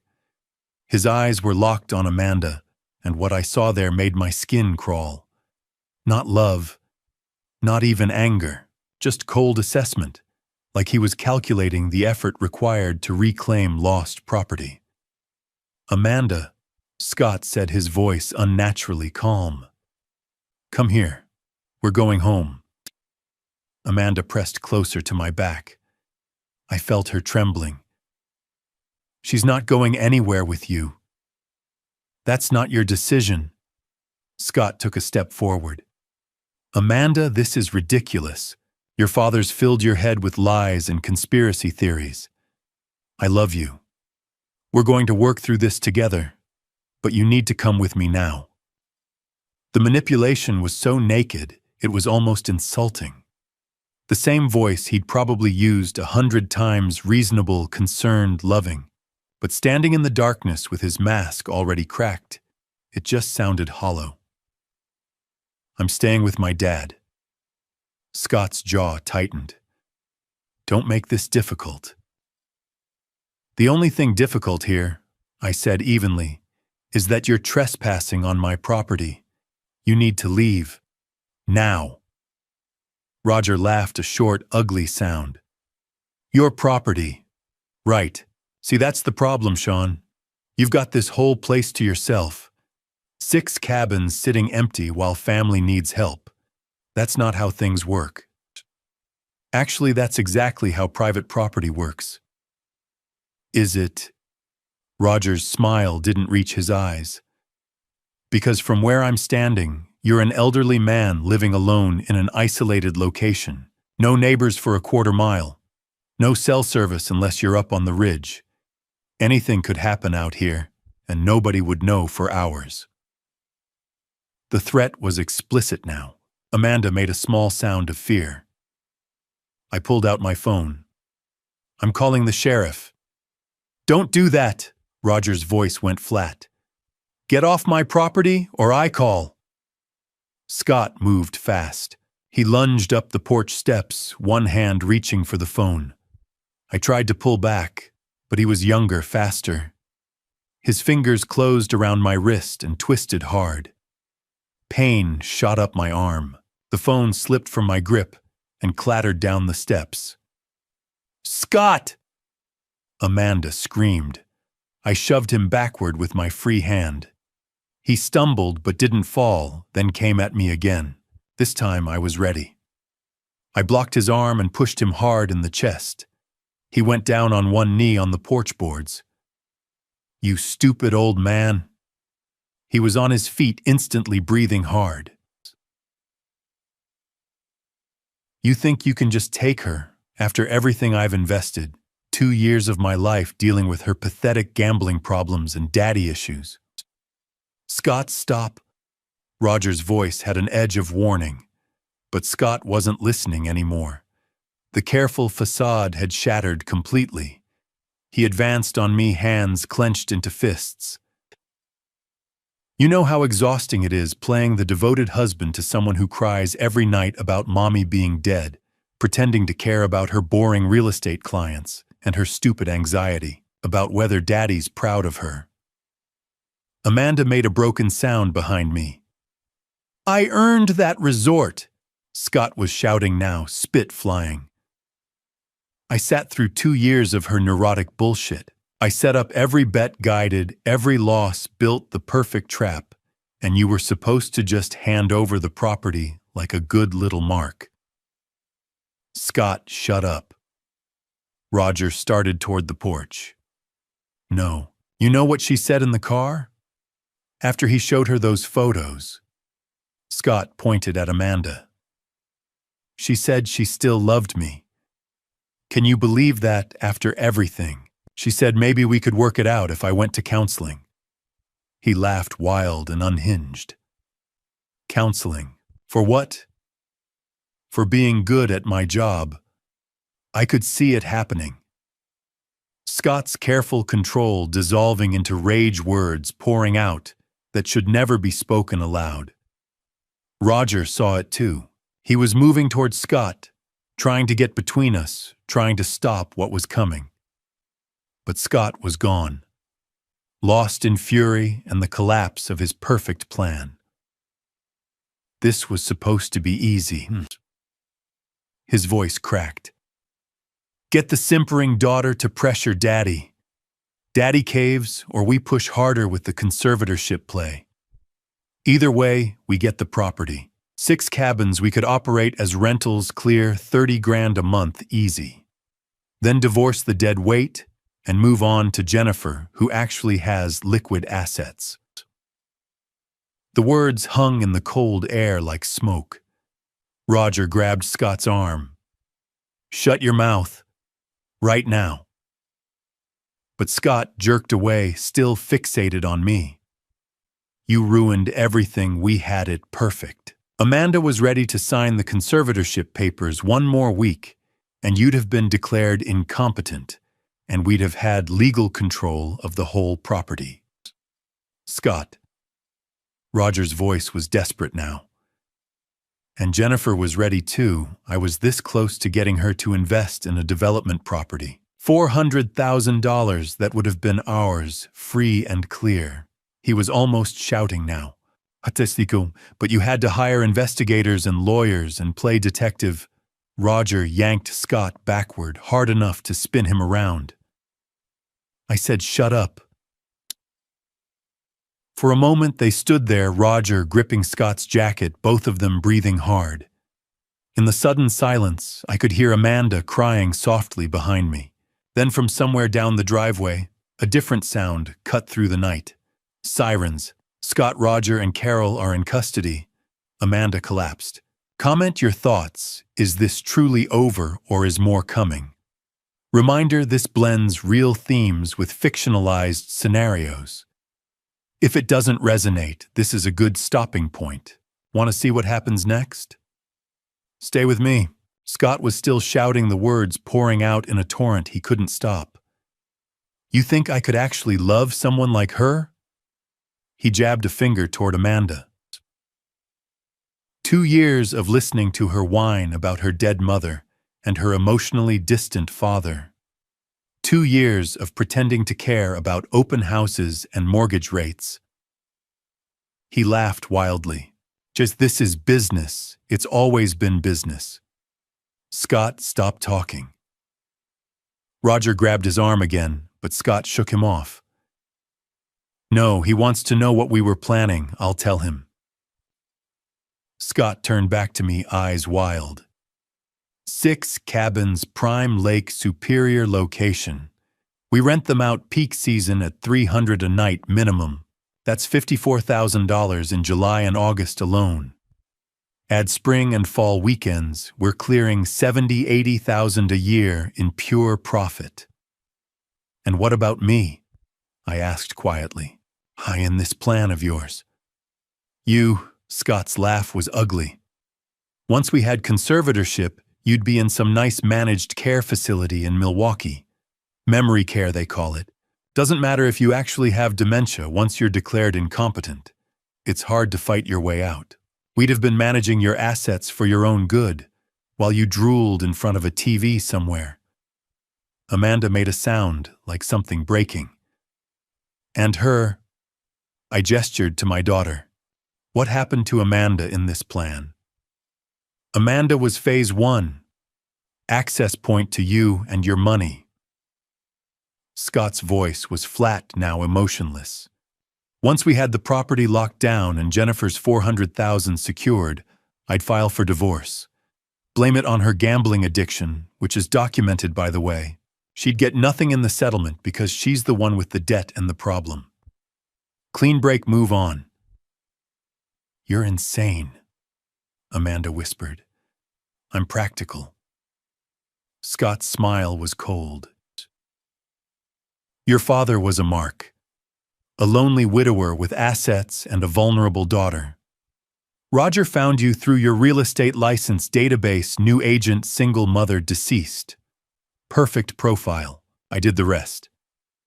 From behind me, a woman's voice cut through the darkness. Keep talking. This is excellent. We all turned. Diana Rodriguez stood at the edge of the driveway, phone held up and pointed directly at Scott. The screen glowed with a recording icon.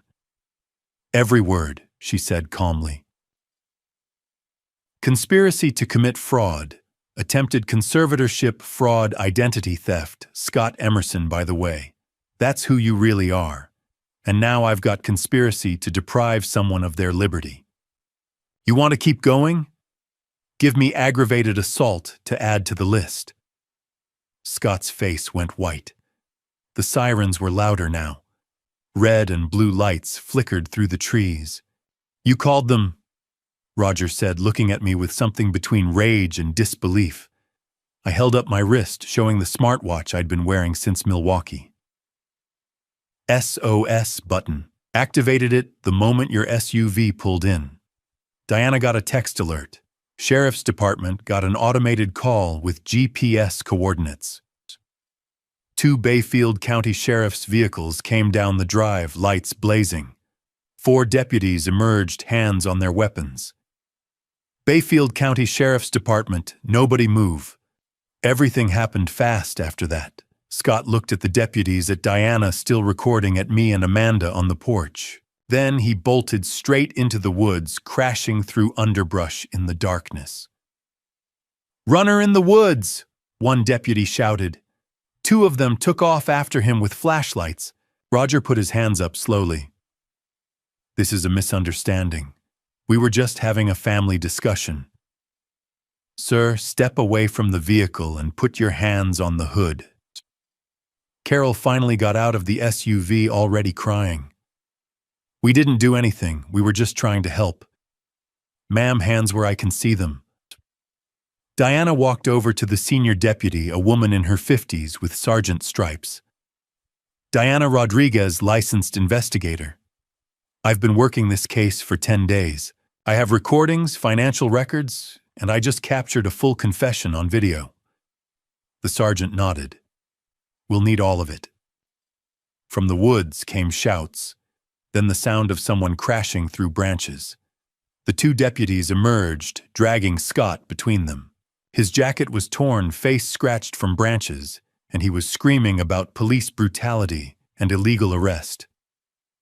Scott Emerson, the sergeant said, approaching him. Also known as Scott Anderson. You're under arrest for criminal trespass assault. She gestured at me. And we'll be adding quite a bit more once we review that recording. You have the right to remain silent. This is illegal. You can't. Sir, I strongly suggest you exercise that right to remain silent. They cuffed him. Then Roger. Then Carol, who was still sobbing about how they were good people, they'd never hurt anyone. This was all a terrible mistake. All 3 were loaded into the vehicles. The sergeant came over to me and Amanda on the porch. Mr. Miller, are you and your daughter injured? He grabbed my phone, twisted my wrist. But I'm okay. We'll need statements from both of you. and I'm going to recommend you get checked out at the hospital. I'm fine. I just want to get my daughter inside. The sergeant looked at Amanda, who was shaking silently, tears streaming down her face. Ma'am, are you hurt? Amanda shook her head mutely. Okay. I'll send someone by tomorrow to take full statements. Diana, you'll need to come to the station tonight with that recording and your evidence files. I'll be there in 30 minutes. The vehicles pulled away, red lights disappearing down the drive. Diana walked over to us. You okay? She asked me quietly. We will be. She looked at Amanda. Mrs. Anderson, or I guess Mrs. Miller, now what your husband said tonight, all of it, it's on record. That combined with everything else I've gathered, they're going away for a long time. Amanda nodded, still unable to speak. Diana squeezed my shoulder. Get her inside. Warm, safe, quiet. I'll handle the rest tonight and check in tomorrow. She walked to her car and drove away. The lodge grounds were suddenly completely silent. Just the sound of wind in the pines and the distant rhythm of the lake. I turned to Amanda. Come on, let's go inside. She looked at me with eyes that had seen too much, been through too much. Dad, I don't know what to do now. I don't know who I am anymore. I know. I put my arm around her shoulders. But you're safe. That's what matters right now. You're safe, and you're home. We walked into the main lodge together. I locked the door behind us, something I'd never done before. Turned on lights. The space looked exactly as I'd left it that morning, organized, peaceful, waiting. Amanda stood in the middle of the great room, still holding her purse, looking lost. Sit down, I said gently. I'll make tea. She sat on the couch like a stranger in an unfamiliar place. Free, finally. But having no idea what freedom was supposed to feel like anymore. The first week after the arrests was quiet, in a way that felt fragile, like we were both walking on ice that hadn't quite frozen solid yet. Amanda stayed in cabin 3, the farthest from the main lodge. Not because I didn't want her close, but because we both needed boundaries, space to breathe without constantly navigating the wreckage between us. I established rules the second morning over coffee on the porch. You're safe here, I told her. But safe doesn't mean free. You can stay as long as you need, but there are conditions. She nodded, holding her mug with both hands, like it was the only solid thing in her world. Okay. You attend therapy. I found someone in Ashland who specializes in addiction and trauma. 3 sessions a week, non-negotiable. Okay. No internet access without supervision. Your phone stays with me, except for essential calls. I'll give it back when you're ready. But right now, you need distance from everything and everyone connected to Scott.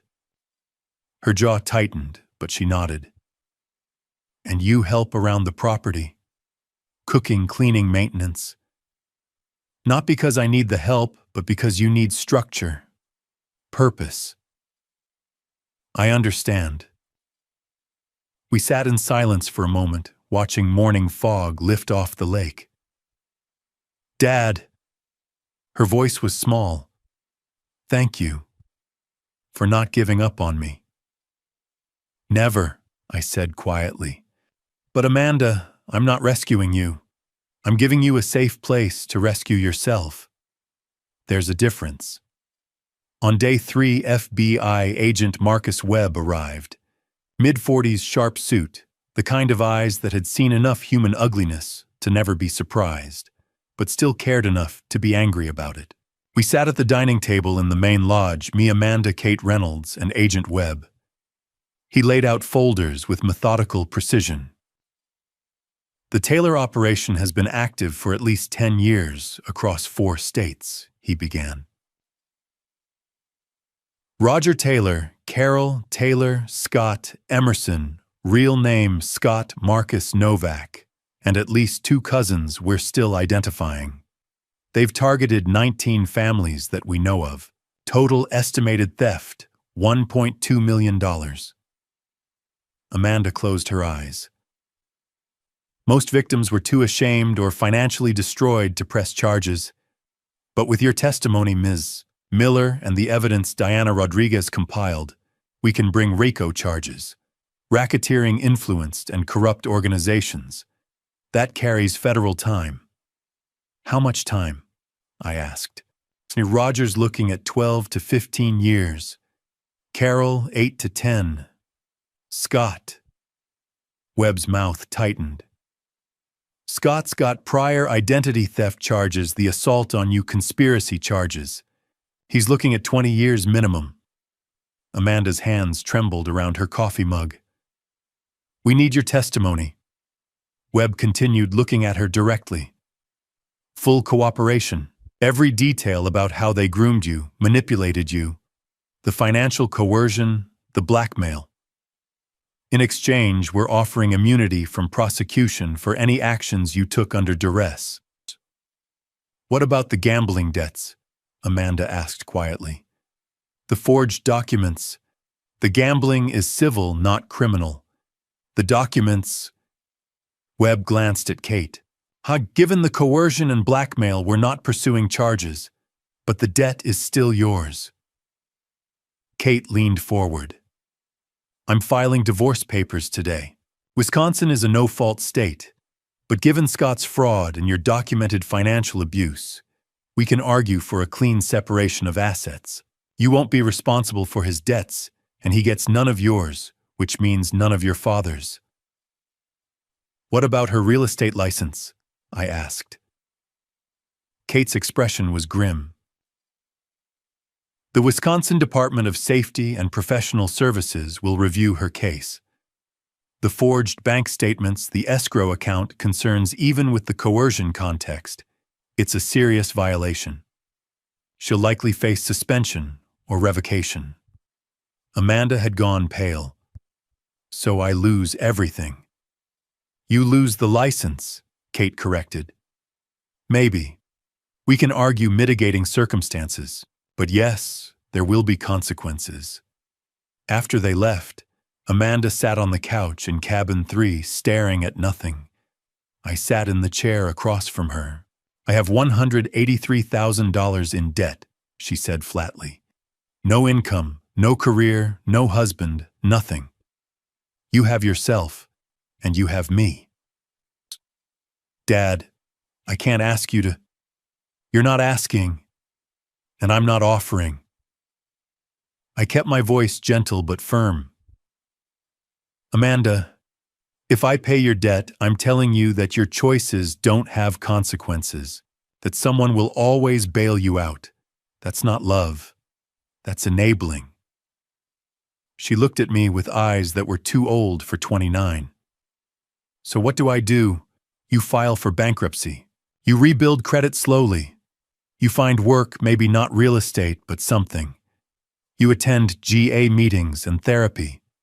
You face what you did and learn to live with it. I leaned forward. You do the hard work of becoming someone you can respect again. Tears slid down her face.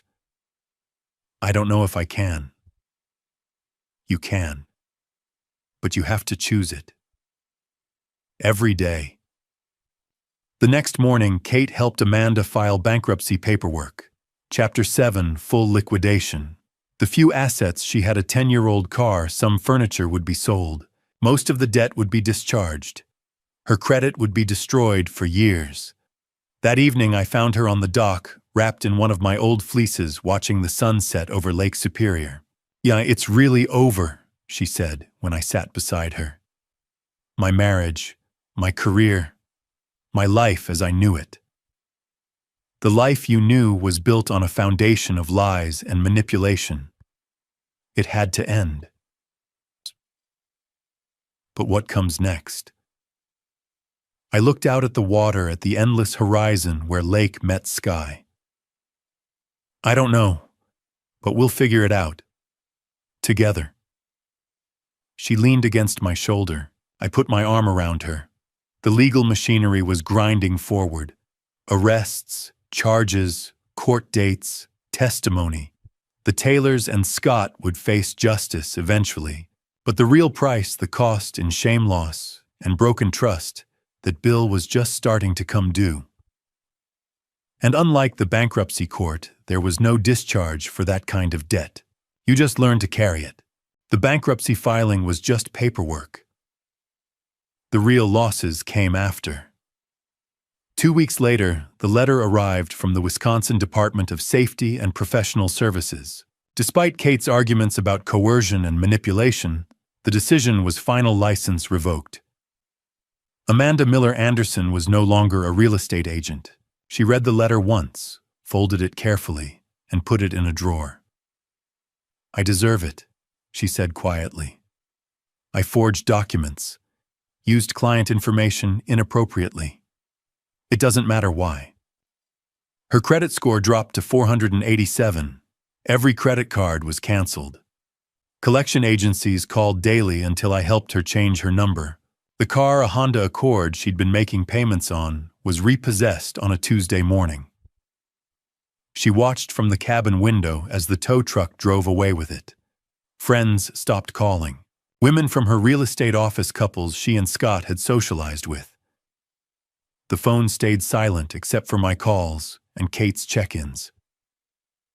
"They think I knew," Amanda said one night. "They think I was part of it." "Does it matter what they think?" She considered that. "No, I guess not." On day 3 after losing her license, Linda Harris called. I hear your daughter's looking for work," Linda said. "Tell her to come by the diner tomorrow morning. 6 a.m. We need a waitress." Amanda showed up at Linda's Sunrise Diner at 5:45, came home at 2 in the afternoon smelling like coffee and bacon grease feet, aching hands raw from dish soap. "How was it?" "Humbling." She sank onto the couch. "I made $18 in tips. Some guy yelled at me because his eggs weren't cooked right. Another customer left a quarter and told me to try harder next time." She looked at her hands. "But I earned that $18. Nobody handed it to me. It's mine." That's when I knew she was going to make it. Weeks turned into months. Amanda developed a routine wake at 5 work, until 2 therapy 3 days a week. GA meetings Tuesdays and Thursdays, help with dinner read, sleep. Repeat. She saved every penny she could, kept a jar in the cabin where she deposited tips. By month 1, she had $212. By month 2, $436. "What are you saving for?" I asked. "I don't know yet, but when I figure it out, I want to have something to start with." Month 3 brought the first signs of spring. Ice breaking up on the lake. Eagles returning. Amanda's face had color again. Not the gaunt look from Milwaukee, but healthy color from cold airwalks and full nights of sleep. Linda promoted her to lead server, $12 an hour instead of minimum wage. Amanda came home and cried. "Someone trusts me with responsibility again," she said. "I didn't think that would happen." Month 6 arrived with the sentencing hearing. We drove to federal court in Milwaukee together. Kate met us there. The courthouse was imposing marble and security checkpoints and the weight of justice. Roger Taylor was sentenced first. 12 years in federal prison. He showed no emotion, just stared straight ahead, like this was a minor setback. Carol received 6 years. She cried, apologized to the victims, claimed she'd been manipulated by Roger. The judge wasn't impressed. Then Scott. Real name Scott Marcus Novak. 9 years federal prison. Identity theft, fraud, assault, conspiracy to commit elder abuse. The judge was harsh. "You are a predator who targeted vulnerable people for profit. You destroyed families, bankrupted elderly couples, and showed no remorse until caught. This court finds your conduct reprehensible." Scott looked back at the gallery once. His eyes found Amanda. What I saw wasn't love or regret, just cold assessment, calculating whether she'd cost him years of his sentence. Amanda looked away first. Outside, she stood in the parking lot for a long time, just breathing. It's really over. The criminal case is. Everything else is still being written. A week later, Kate delivered the final divorce decree. The marriage of Amanda Miller and Scott Marcus Novak was dissolved. No shared assets, no alimony, no contact. Amanda signed without reading. That night, she sat at the desk in cabin 3 with stationery I'd bought her. She wrote letters, one to each of the 19 families the Taylors had defrauded.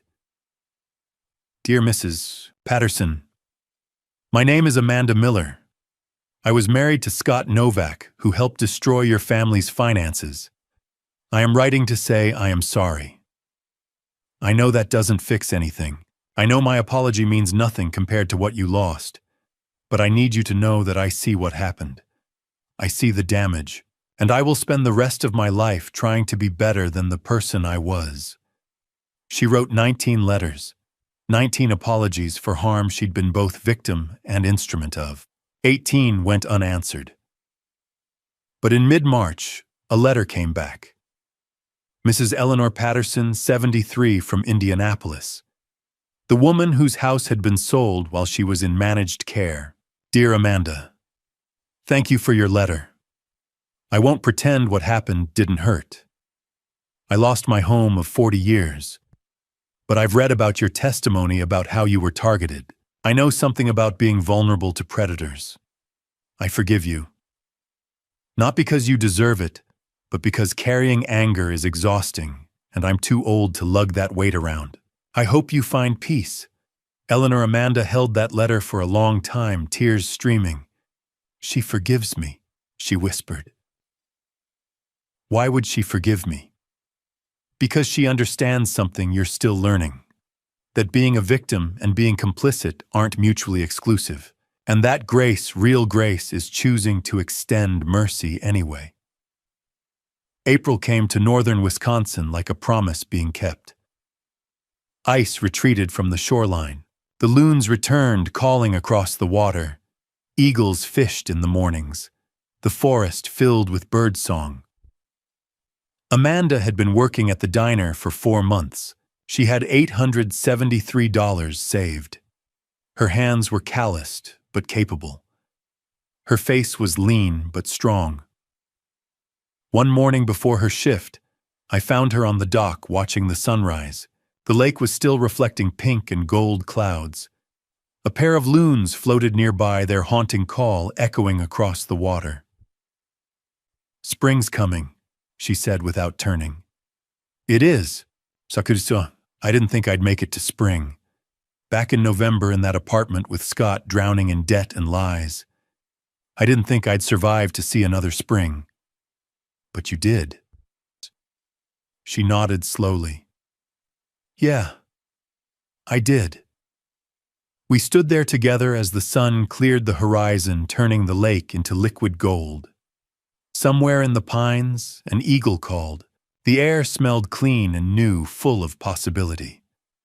April was coming, and with it the slow, patient work of rebuilding a life from ashes. I watched Amanda change day by day, and the transformation was so gradual, it would have been easy to miss if I hadn't been paying attention. She started picking up extra shifts at the diner without being asked. When Linda offered her Saturdays off, she said no, she'd rather work. The money mattered, but so did the routine, the structure, the proof that she could show up and be relied on. Her therapy appointments in Ashland became non-negotiable. 3 times a week, she drove my truck. The 30 minutes south, sat in Dr. Carson's office for an hour and came back quieter but steadier. She never told me what they discussed, and I never asked. The GA meetings were harder. Tuesdays and Thursdays at 7 p.m. in the basement of St. Francis Church in Bayfield. The first few times she came back with red eyes and wouldn't talk, but by the 3rd week she started mentioning people by first names only. Michael talked about relapsing after 2 years sober, she'd say. Or Sarah's daughter won't talk to her anymore. She was building a life. Small, careful, deliberately constructed. Like someone who'd learned that foundations matter more than facades. April arrived in full force. The ice on Lake Superior broke apart with sounds like distant thunder, great sheets of white fracturing and drifting. The loons returned. I heard them one morning before dawn, that trembling call that sounds like loneliness but is actually conversation. Amanda heard them too. I found her on the dock at sunrise, wrapped in one of my old fleeces, watching a pair of them fish near the shore. "They mate for life," she said when I sat beside her. "Loons. They come back to the same nesting sites every year." I didn't know that. I've been reading about them, trying to understand this place. She pulled the fleece tighter. "Ha, you picked a good spot to retire, Dad. It's peaceful here." That's what I was hoping for. 39 years of highway noise and construction sites. I wanted somewhere I could hear myself think. We sat in comfortable silence for a while, watching the loons dive and surface, dive and surface. "Dad," her voice was tentative, "do you forgive me for what I almost did with the conservatorship for all of it?" I'd been waiting for this question, knew it would come eventually. "I forgive you," I said carefully. I forgave you the moment you chose to leave with me instead of staying with Scott. But Amanda, forgiveness and trust are different things." She looked at me, eyes filling with tears. I forgive you because I understand you were manipulated and terrified. I forgive you because you're my daughter, and I love you." I turned to face her fully.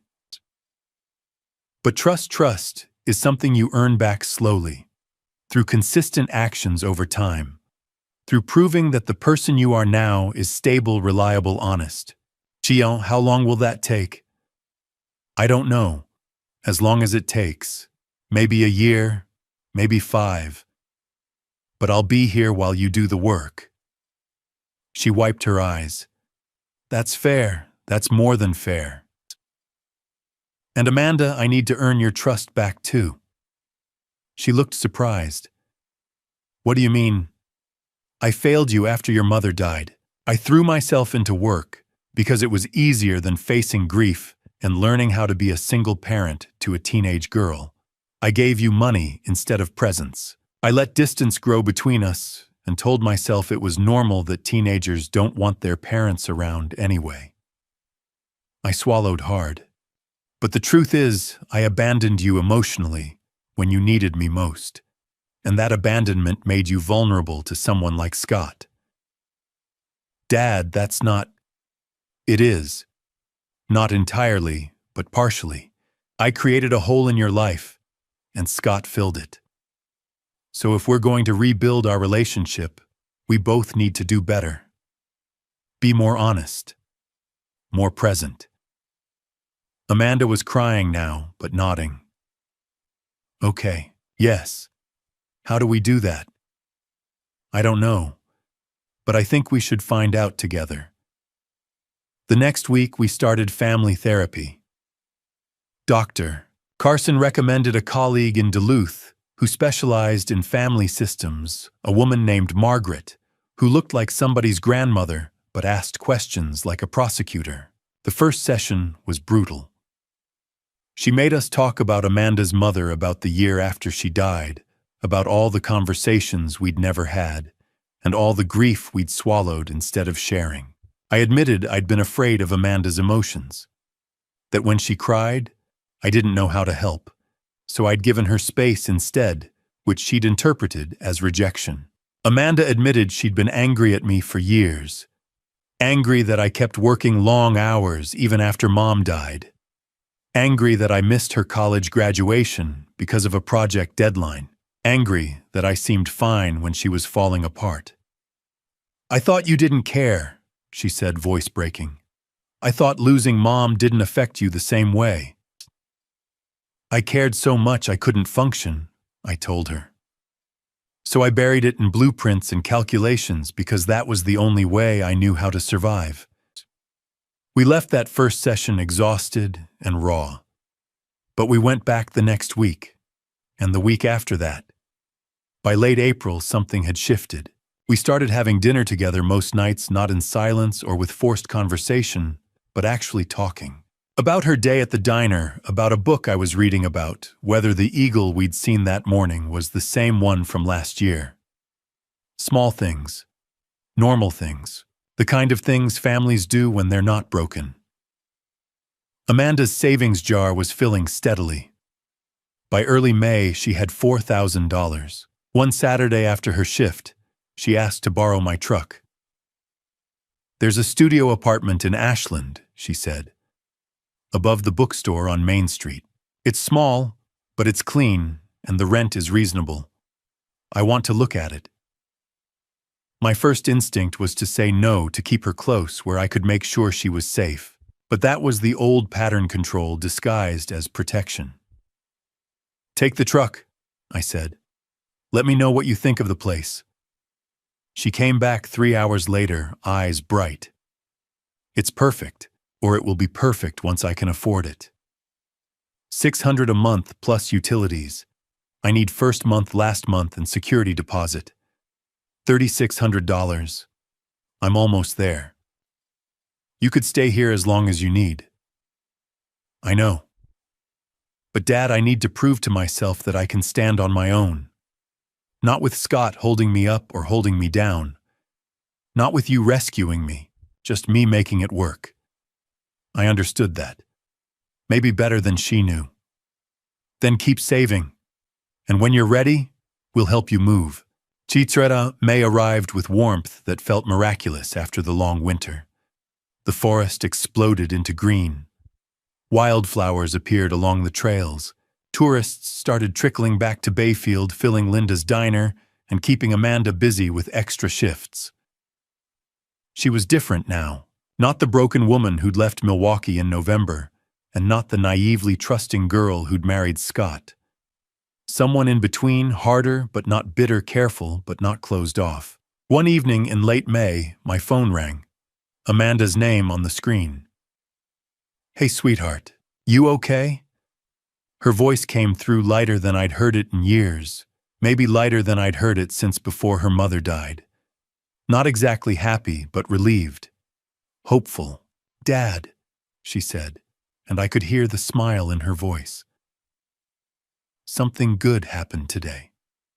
I met someone," Amanda said. The words came through the phone with nervousness and something I hadn't heard in a long time, hope. "Tell me about him." "His name is Josh Hayes. He's 35, a landscape architect. He comes into the diner for breakfast twice a week. He's been coming for about 2 months. And last Wednesday, he asked me to coffee. Dad, he's a single father. His daughter Emma is 5. His wife died 3 years ago, car accident. He moved to Bayfield from Minneapolis to be near his parents. A widower. A father. Someone who'd known loss." "What did you tell him?" "I said I needed to think about it. Then I called Dr. Carson. And then I told him yes. But I also told him everything. Just everything. About Scott, the gambling, the debt, the fraud, all of it. I told him I'm a recovering gambling addict in GA, that I filed bankruptcy 6 months ago, that my ex-husband is in federal prison, and I testified against him." "What did he say?" "He said thank you for trusting him with the truth, that he appreciates honesty more than perfection." She laughed a little watery. "Dad, he didn't run. We had coffee and talked for 3 hours. He knows I'm healing and he doesn't care about the scars. He sounds like a good man. He is. I'm not rushing into anything, I promise. But I wanted you to know." Summer arrived. Amanda worked 50-hour weeks, saving every dollar beyond basic expenses. In mid-June, she signed the lease on the studio apartment above the bookstore in Ashland. $600 a month. I'm moving in next weekend. Will you help? We moved her in one truckload clothes books, a used futon. She stood in the middle of the empty space, looking around with wonder. It's mine. Just mine. Nobody can take it from me. By July, she'd tracked down the 8 friends she'd borrowed money from during her worst gambling months. $30,000 total. She started paying them back, $50 here, $100 there. It's going to take me 2 years, she told me. But I'm doing it. That's character. Following through even when it's hard. Josh had become a regular presence. I'd met him twice, once picking Amanda up once at Sunday dinner. He was quiet, thoughtful, with the calm that comes from surviving grief. Emma was shy but sweet, asking if the loons were friendly. Very friendly, I told her. They just like to keep to themselves. The test came in late July. A new casino opened in Ashland. Billboards went up on Highway 2 advertising grand opening specials. Amanda called me the night before, her voice tight with panic. Dad, I can't stop thinking about it. I drove past the construction site and my hands started shaking. I almost pulled in. What did you do? Called my sponsor. We talked for an hour. She reminded me that wanting to gamble doesn't mean I'm failing. It means I'm an addict. That's right. But what if I go? What if I just walk in? Then you walk out. Call your sponsor. Go to a meeting. Start again. I kept my voice steady. Recovery isn't about never being tempted. It's about what you do when temptation shows up. The casino opened on Thursday. Amanda worked the morning shift, got off at 2, and drove straight to St. Francis Church for an emergency GA meeting. She called afterward, crying but steady. I drove past on purpose to prove I could. Then I kept driving and went to the meeting and told them I was struggling, and they helped. I'm proud of you. I'm proud of me too. In early August, Josh asked to come by to talk. He showed up Saturday morning, nervous, with Emma at his parents'.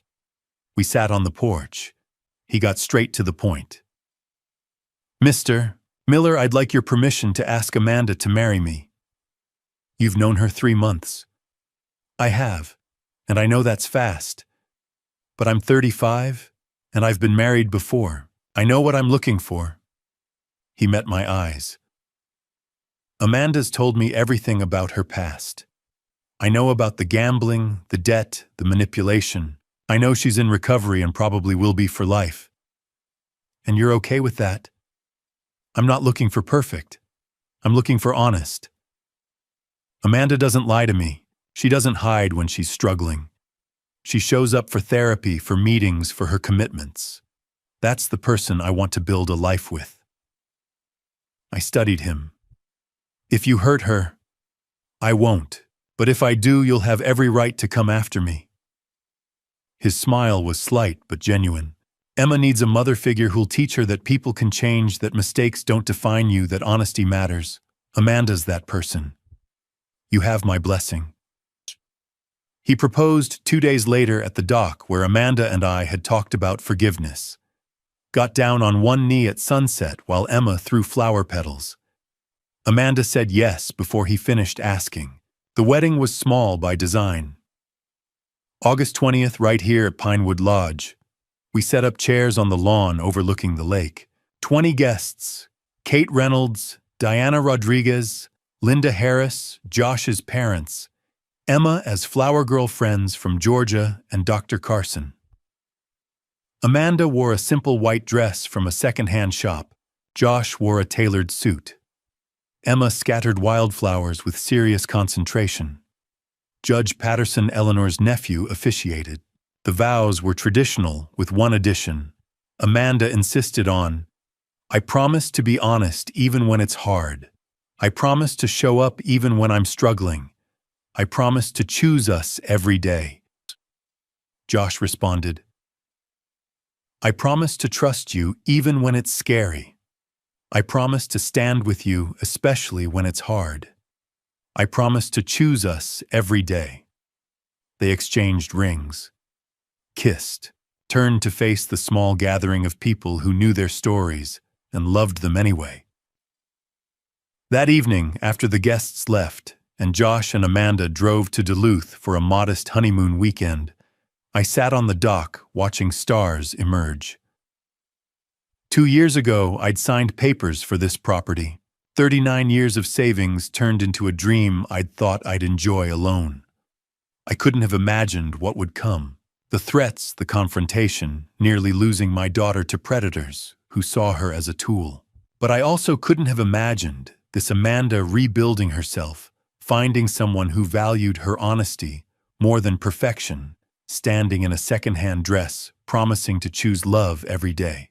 The lodge that almost destroyed our relationship had become the place where we rebuilt it, where Amanda learned to stand on her own, where she married a good man in front of people who knew the worst and celebrated her anyway. Second chances. For her. For me. For us. The loons called across the water, their haunting song echoing in the darkness. I sat there until late, grateful for every hard thing that had led us here. 2.5 years had passed. I was 65 now, sitting on the dock watching Amanda teach Emma to fish. The girl was 7, gripping the rod with fierce concentration. When you feel a tug, count to 3, Amanda instructed, her voice steady, so different from the trembling woman who'd collapsed in my arms that terrible night. The line jerked. Emma counted and pulled. Together we brought in a small northern pike. She shrieked with joy. "Can we keep it, Grandpa Sean?" "Too small. We'll catch him next year when he's grown." "Promise." Amanda caught my eye. "I promise we'll keep trying," she said quietly, and I knew she wasn't just talking about fish. The transformation hadn't been quick. Those first 6 months, Amanda attended therapy 3 times a week and GA meetings every Tuesday and Thursday. I drove her to every single one until she got her license back. She rebuilt from nothing. The waitressing job at Linda's Diner started at minimum wage. Some days she came home with $18. She saved every penny in a mason jar the old-fashioned way. By month 6, she had $4,000, enough to leave. But she stayed. "I'm not running anymore," she told me one night. "Running's what got me here." Later on the porch after dinner, Amanda stayed with me while Josh took Emma inside. Josh Hayes, the landscape architect who'd been widowed before he met Amanda at a GA meeting, a good man who understood second chances. "I finished paying the debt," she said quietly. "The last $30,000, every cent. And I got accepted into the accounting program at UW Superior. Classes start in January. That's incredible. I want to work for nonprofits helping fraud victims. Turn what happened into something that helps others." She looked at me. "I never properly thanked you for not giving up that night. When you came to the apartment and Scott tried to keep me there, you could have walked away. You're my daughter. But I'd given you every reason to. The lies, the debt, the conservatorship plan." Her voice cracked. "And you still came. That's what love is. It shows up anyway." Emma burst out. "Grandpa Sean, can I fish with you Saturday?" My heart melted. "If your dad says yes." Josh nodded. They gathered their things and left, and I was alone. But not the lonely kind, the peaceful kind. I walked to the dock as dusk settled. Loons called across the water, conversation, not loneliness. 39 years I'd worked as a structural engineer. $385,000 saved. I'd bought the Pinewood Lodge thinking I'd enjoy retirement alone. I couldn't have imagined what would come. The threats, the arrests, nearly losing Amanda to predators. But I also couldn't have imagined this, my daughter rebuilt, married to a good man, studying to help others. A granddaughter who called me Grandpa Sean, The lodge that almost destroyed us had become our sanctuary. The 6 cabins now hosted Sunday dinners, birthdays, Thanksgiving.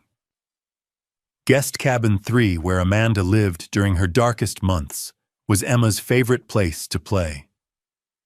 My phone buzzed. Amanda. Can I call? Everything okay? Everything's perfect. Dad, I'm pregnant. The world tilted. Amanda. 12 weeks. You're going to be a grandfather. A real one this time. I am a real grandfather. Emma. I know. But Dad, this is, after everything, I didn't think I deserved this.